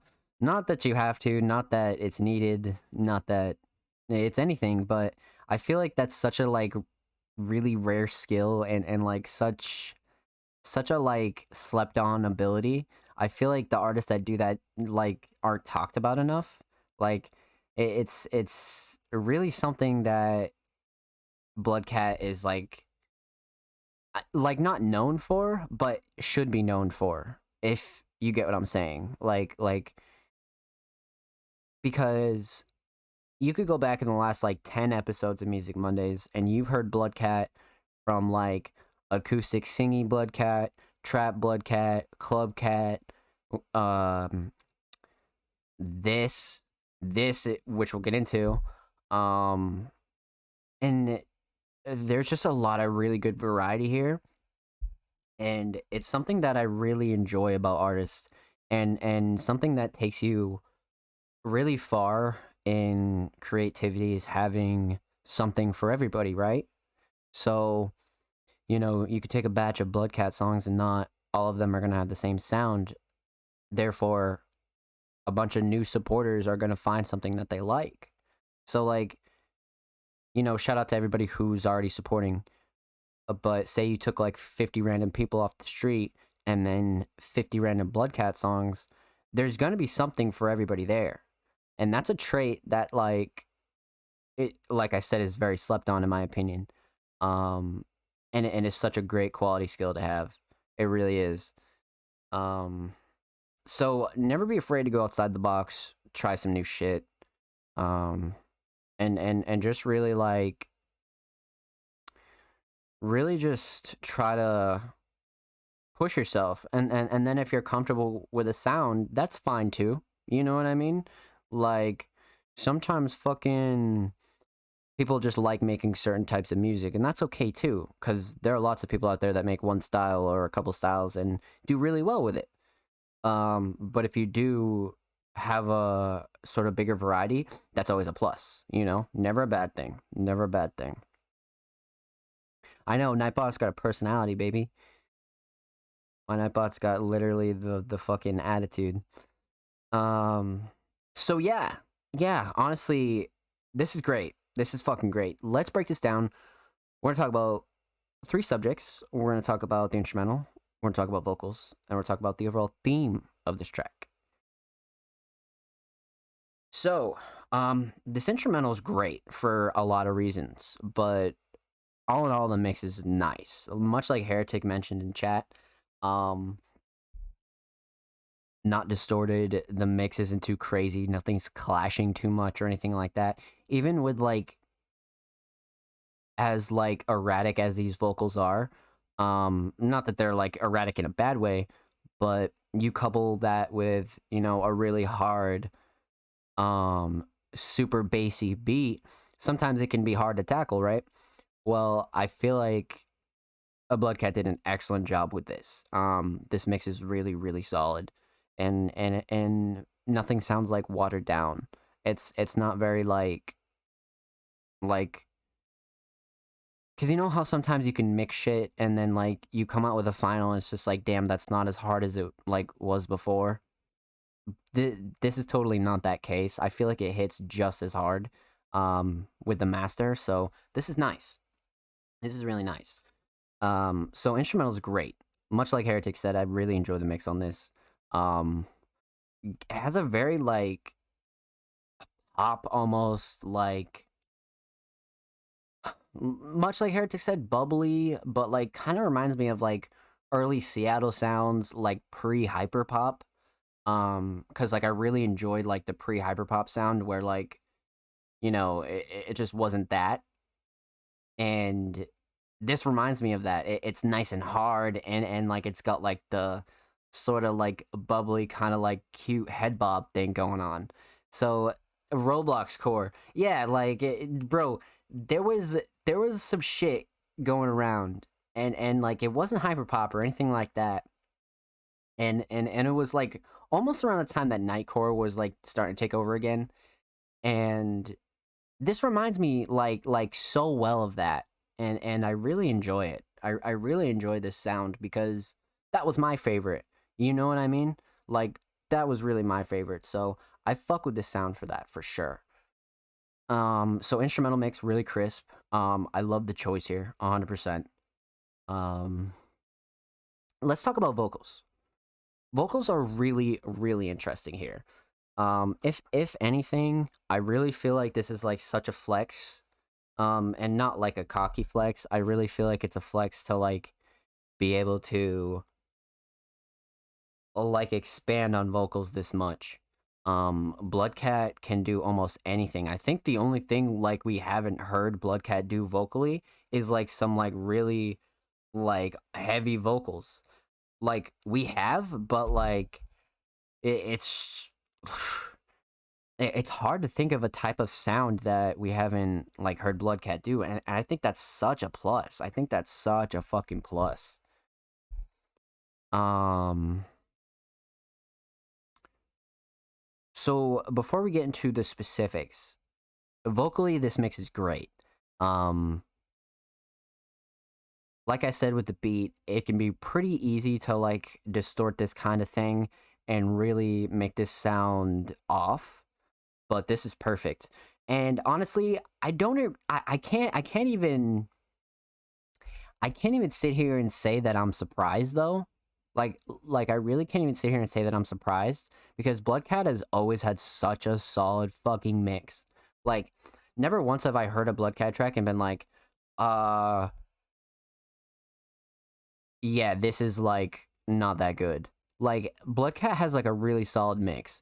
So it comes to no surprise that this mix is really good, especially with like the hard bass. It really doesn't surprise me, but really nice nonetheless. Super crisp. Um, it's such a bop, and it's like one of the shorter tracks, like a minute and 40. So like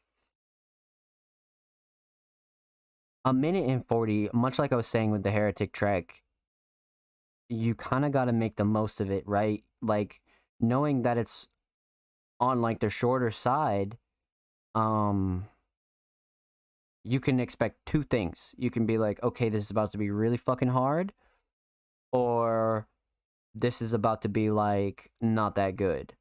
Um cuz I really feel like if it's a short song, an artist really like made the most of it. Bro, it leaves us wanting more. That too. That too. But like I feel like if they're shorter, like it's a sign that the artist like really like made the most of it. You know what I mean? And like really took this minute and 40 seconds and really filled in every gap, and this is definitely one of those cases. Show and Tell easily filled in every gap here. And it's definitely like it hits the checklist on like the uh short song kind of list. And yeah, no, like I think back to like when everybody was doing that kind of thing, and like I don't think it was a bad thing at all. Like I don't think it was a bad thing at all. Sometimes like it's good to have like longer tracks and like more structured shit, but like I don't think it's necessarily like a bad thing to like put out short tracks at all. I definitely not. Definitely not. Especially like if they're done in this fashion though, where it's like there's like enough variety of it. You know what I mean? Like there's enough variety to like really keep it going. Yeah, no, like for sure. Like from a supporter standpoint, I definitely think it's beneficial. I think as an artist, it can almost hinder you in a way because it doesn't like push you. You know what I mean? Like it doesn't like push you to like new heights because you're so used to like making super short songs. So you feel like your standard is always like the same. But like if you like switch it up a lot, I feel like that's why it's like it's it's almost like the Blood Cat effect, or even your library heretic. Like I feel like your library has like a lot of like longer songs, and then it has like a lot of like shorter tracks too. Like I feel like it like as long as you have balance at the end of the day, I feel like it's perfect. You know what I mean? I feel like putting out like fire tracks that are short is always a good thing too. Like almost like snippets, but actually release them, and then like the longer tracks and like the more experimental stuff that you're not used to as an artist will get more love too, because it draws more attention to that. So all in all, I think it's a really good thing. I completely agree. But back on track here. A vocal's great. Um, it's like a Blood Cat. Yeah, exactly, Blood Cat. Exactly. Oh yeah, for sure it will. Because if you get in the habit of doing that all the time, hell yeah. Because like it's hard to break out of that shell of creativity. Yeah, but I mean, that's all subjective though, Heretic. Like, you gotta remember what kind of audience you're going for. You know what I mean? Not every single audience like wants to hear like 60-second songs. You know what I mean? Like, you also have to consider that. And as in like creator like yourself, you never want to get yourself into the habit of like doing like the bare minimum and then like getting used to doing the bare minimum because there's no progression that way.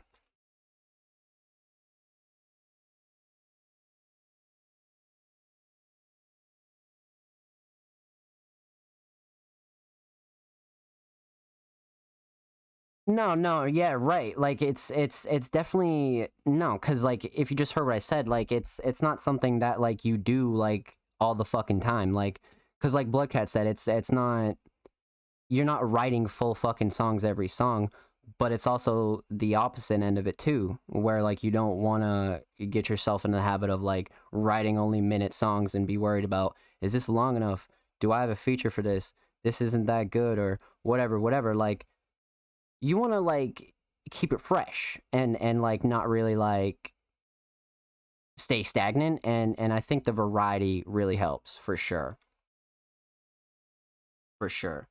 Cuz like Bloodcat for example, like Summer Rain was more of a longer track, but that was like a track that you could really grab all types of people into, but like it wasn't really like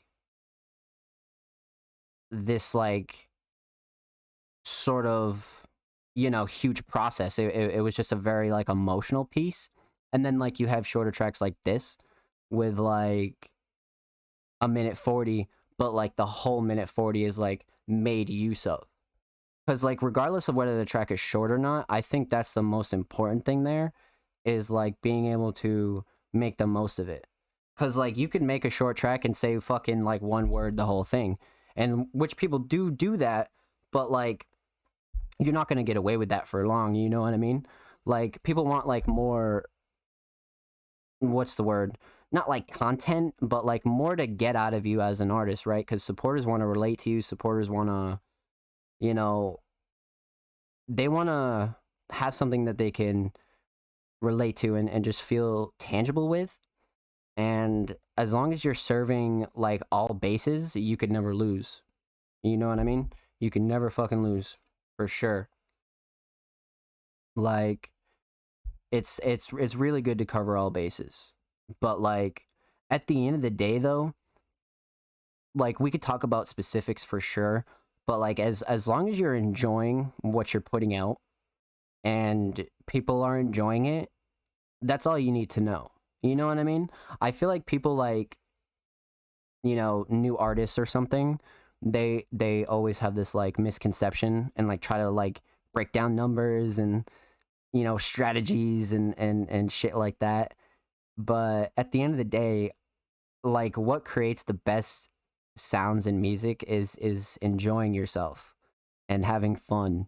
And I think all those things are very like important, very very important above all else. Cause like take it from me, I'm the guy who can help you organize a fucking release and we'll tell you, you know, the numbers and the nitty gritty. But I'll also be the person to tell you that's not what's most important. Um, and I think that's what a lot of people don't do when they're, you know, doing what I'm doing or, you know, managing artists or anything like that. You know, people forget to like put the fun back into shit and worry too much about the nitty gritty. And above all else, I think that's what's most important, for sure. For sure. But yeah, you know, this is definitely one of those tracks where I'd say the whole minute and 40 was for sure put to use. Because I touched on Heritage song earlier, and it was just like that. I think it was literally like a minute 50. And it was like a minute 50 of straight like variety, 3 verses. So this definitely hit that nail for sure of like the quote unquote like short song checklist. Definitely. Like look at X, bro. X is like one of the perfect examples of like putting out short songs and like having people like wanting way more. It's like a perfect example of it. But like to say that like his like longer fully fleshed out tracks didn't succeed, oh come on, you got to be drunk. So like that's like a perfect example of like, you know, balance is everything, baby. So back on track here. Instrumental, excellent. Vocals, really, really, really fucking good. The mix is really solid. Like I was saying, it's not really a shock that Heretic has like such a or Bloodcat has like such a crisp mix on this. I mean, Heretic does have a crisp mix too, but yeah, it's definitely not a shocker here, at all, because like I was saying, the ranges that Bloodcat really has, as far as sounds and genres, every single time the mix has been so fucking crisp. Like that's one thing that's like really really important is like it's crazy because the sounds aren't consistent themselves, but like the way Bloodcat is and like the way he sounds is. So like you could show a person 2 different styles of a Bloodcat track and you could sort of like be like immediately like, oh yeah, that's definitely the same artist. Where like sometimes artists like, you know, put out 2 tracks and they sound completely different.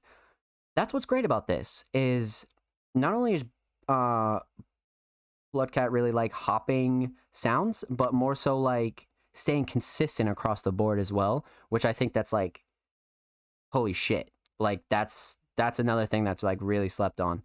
Um like at the end of the day, I think it really just comes down to a good mix for sure. So, the writing and the lyrics here are very very interesting. Um Standard a Bloodcat, but also very much like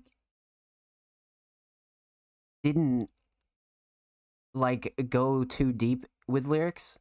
Like I think that's one thing that Bloodcat can do really well is like have like simple lyrics, but like not like, you know, like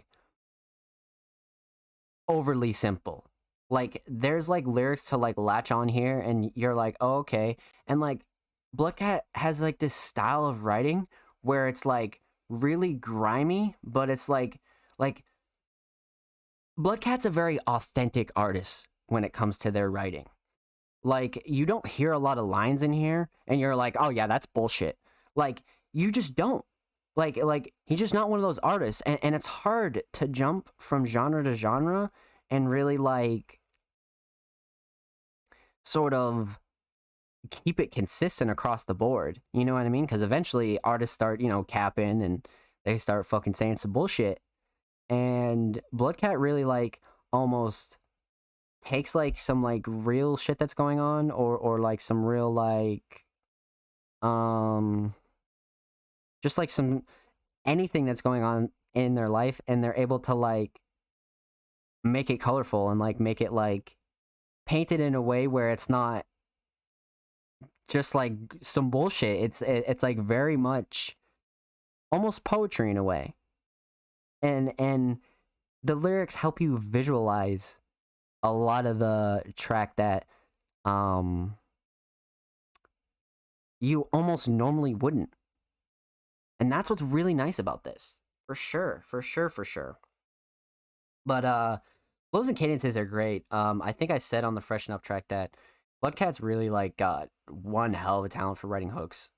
Um, some of the catchiest hooks for sure. If Bloodcat wanted to uh fall off the face of the earth and become, you know, a ghostwriter and write for industry plants, 100% he could. 100% he could, without a doubt. But the thing is, Bloodcat can actually perform these, so that's why it's really special. It's really, really fucking special to be able to like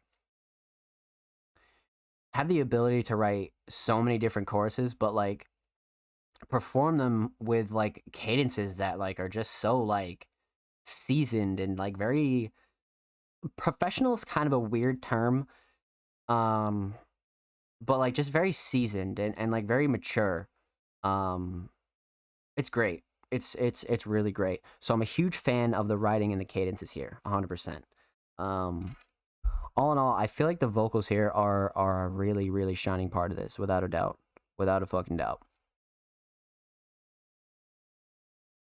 So instrumental, fire, vocals absolutely fire. Let's talk about this theme, a show and tell. So obviously, not a big aesthetic theme here. Unreleased track, work in progress. Disregard that. The undertone and like the really nitty gritty of this theme is very almost like Bloodcat esque. Because what was the track that I heard? I don't. It wasn't Lay Low. There was a recent track by Bloodcat that I heard where the theme was just so vivid, and this is another one of those tracks where it shows Bloodcat's ability to like really like tell you he's on the come up, but like not act like it, and like not like in cocky way or anything like that. Like just really, it gives you the feeling of like, hey, I'm on the come up, and so are you, and it's a very like, oh yeah, fucking uh, fuck, what was it called? I forget. We'll have to go back and take a look. But regardless, it's like got this theme that you can like put your shoes in, right? Like sometimes you hear artists and like you can't relate to certain stuff, but the song's still fire.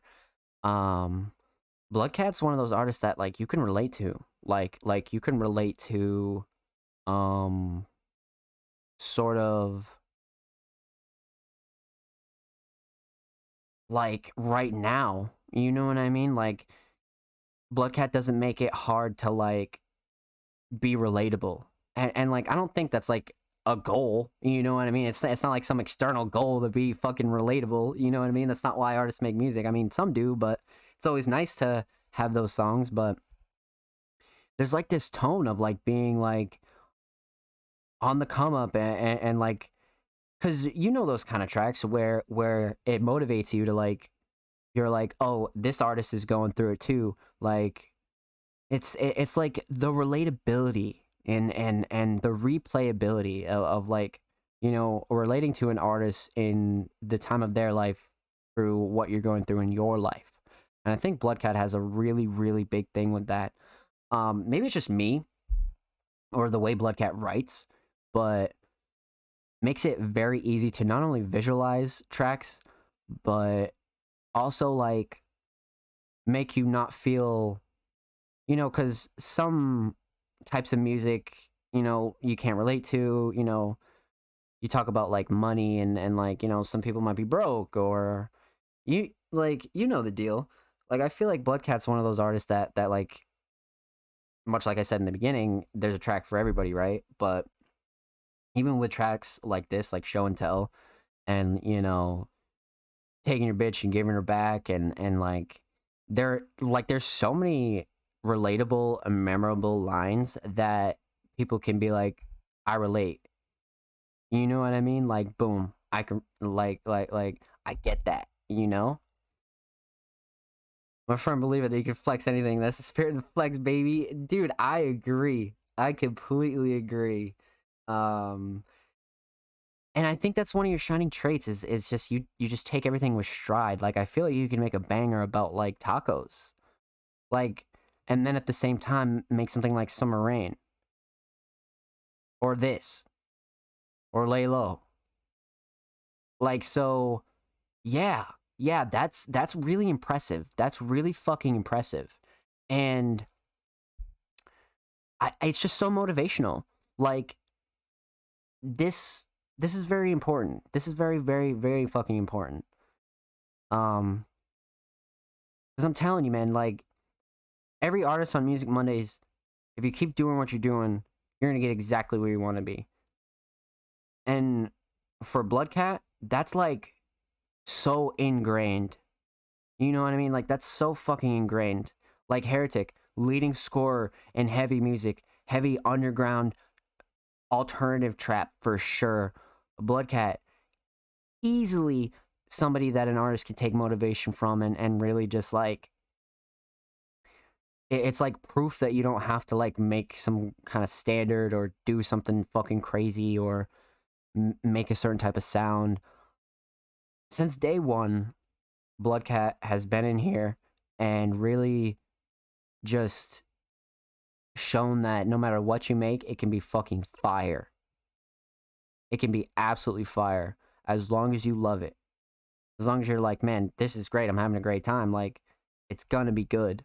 But if you try to force it and you try to, you know, set a standard or, you know, please people, it's never gonna work out. And you're not gonna have fun. And one thing I know is that Bloodcat's definitely having fun. Like, otherwise there wouldn't be this variety and experimentation. It just really wouldn't be there. So, all in all, man, this track was awesome. A really, really good insight on Bloodcat's ability to have such a good variety, but also be consistent across all releases. And I think that's something really important. Really, really fucking important. So, with that said, shout out to Bloodcat. Thank you for the submission, homie. Much fucking love. Everybody go listen to Show and Tell. May 27th. May 27th. And per usual, every artist featured in today's episode and every episode will be linked in the description of the YouTube re-upload. And of course, make sure you follow Lil Skunky Raps on fucking Twitter. Get this motherfucker to 50 followers, man. He's at 36. Go show him some love. Go show him some fucking love. That was awesome, man. Shout out to Bloodcat. That was fucking great. That was fucking great. Wow, chat. That was that was quite the night. What can I say? Another fucking banger episode, man. Like, thank you, bro. You're very welcome. And shout out to everybody who submitted tonight. Shout out to anybody who showed love. Anybody who lurked. Heretic, thank you for stopping by. I know you're always working and shit like that, so never feel like you're obligated or anything. I'm glad you were able to come through, homie. I'm glad you were able to come through. But yeah, man. That was an amazing episode. That was an amazing episode. I had some first time submitting artists. Usual artists. And just a whole lot of greatness, man. A whole lot of fucking greatness. I love you all. I love you too, brother. I love you too, brother. Love all you guys. Yeah, man. So we can just kick it for a bit. We can just fucking chat it up for like 5 minutes. I got to make MSP in here. Best internet show out. Let's fucking go, Heretic. Let's get it, baby. Let's fucking go, brother. Thank you for showing up, man. Thank you for showing up.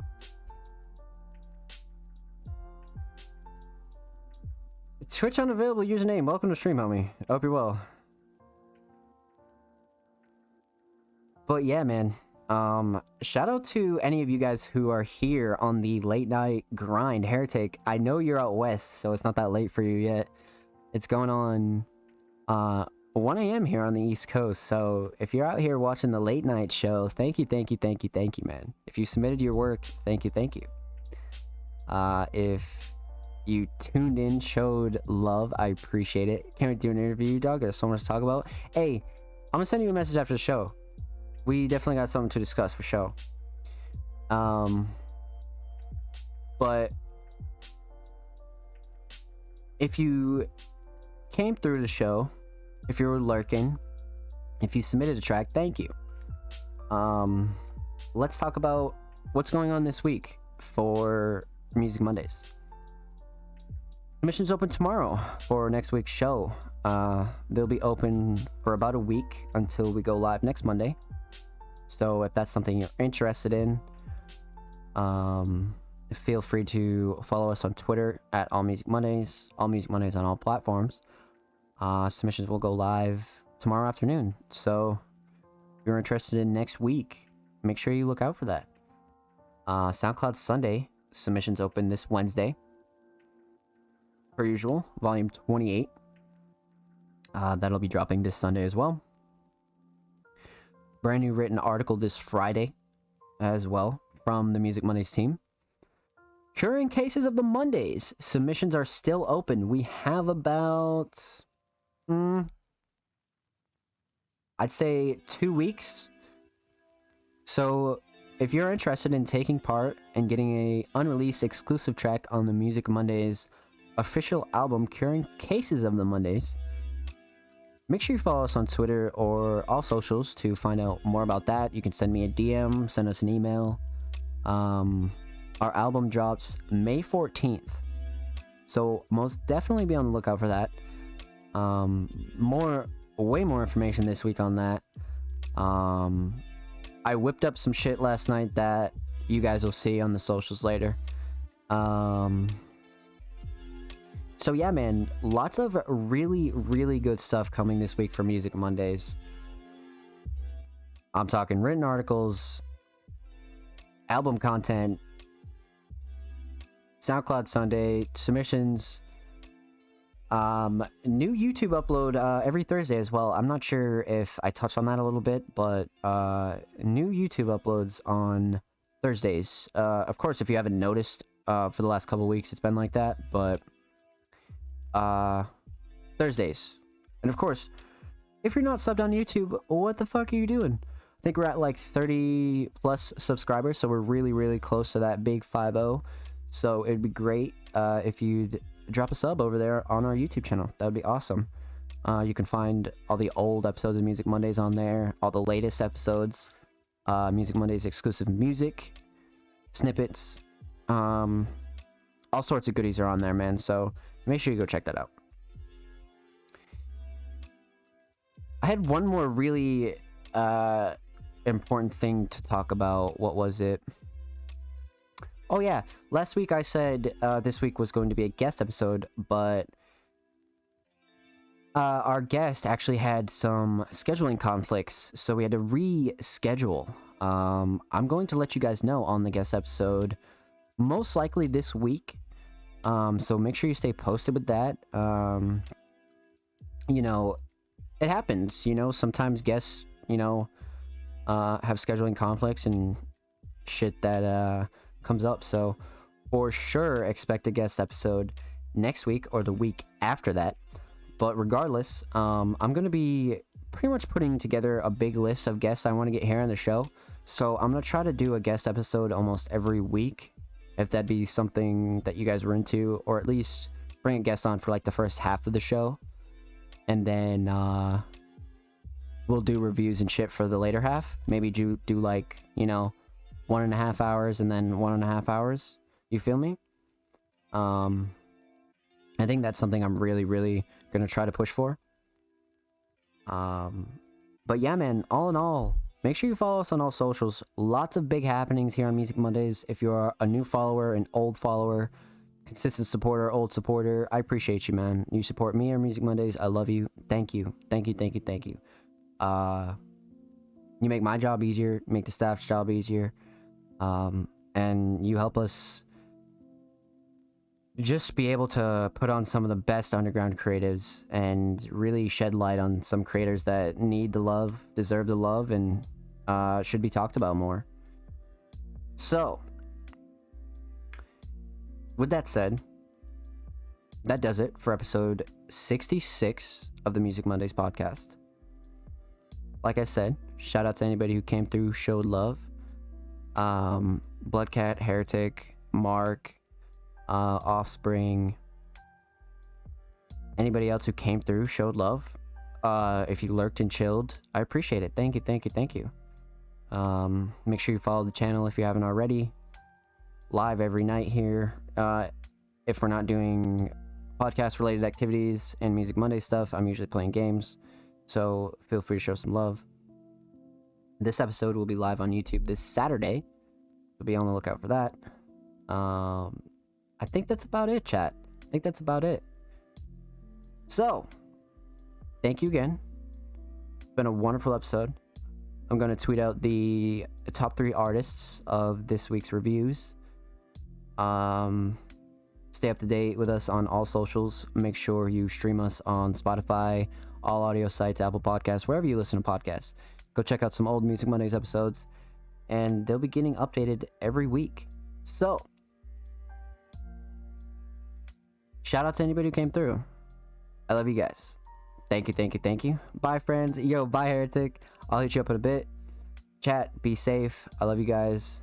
Anybody who's lurking, I'll go show them some love. So, with that said, thank you. Thank you, thank you, thank you. I'll see you guys next week for episode 67. Be safe. I love you guys. And enjoy yourselves. Later, later, later, later, later.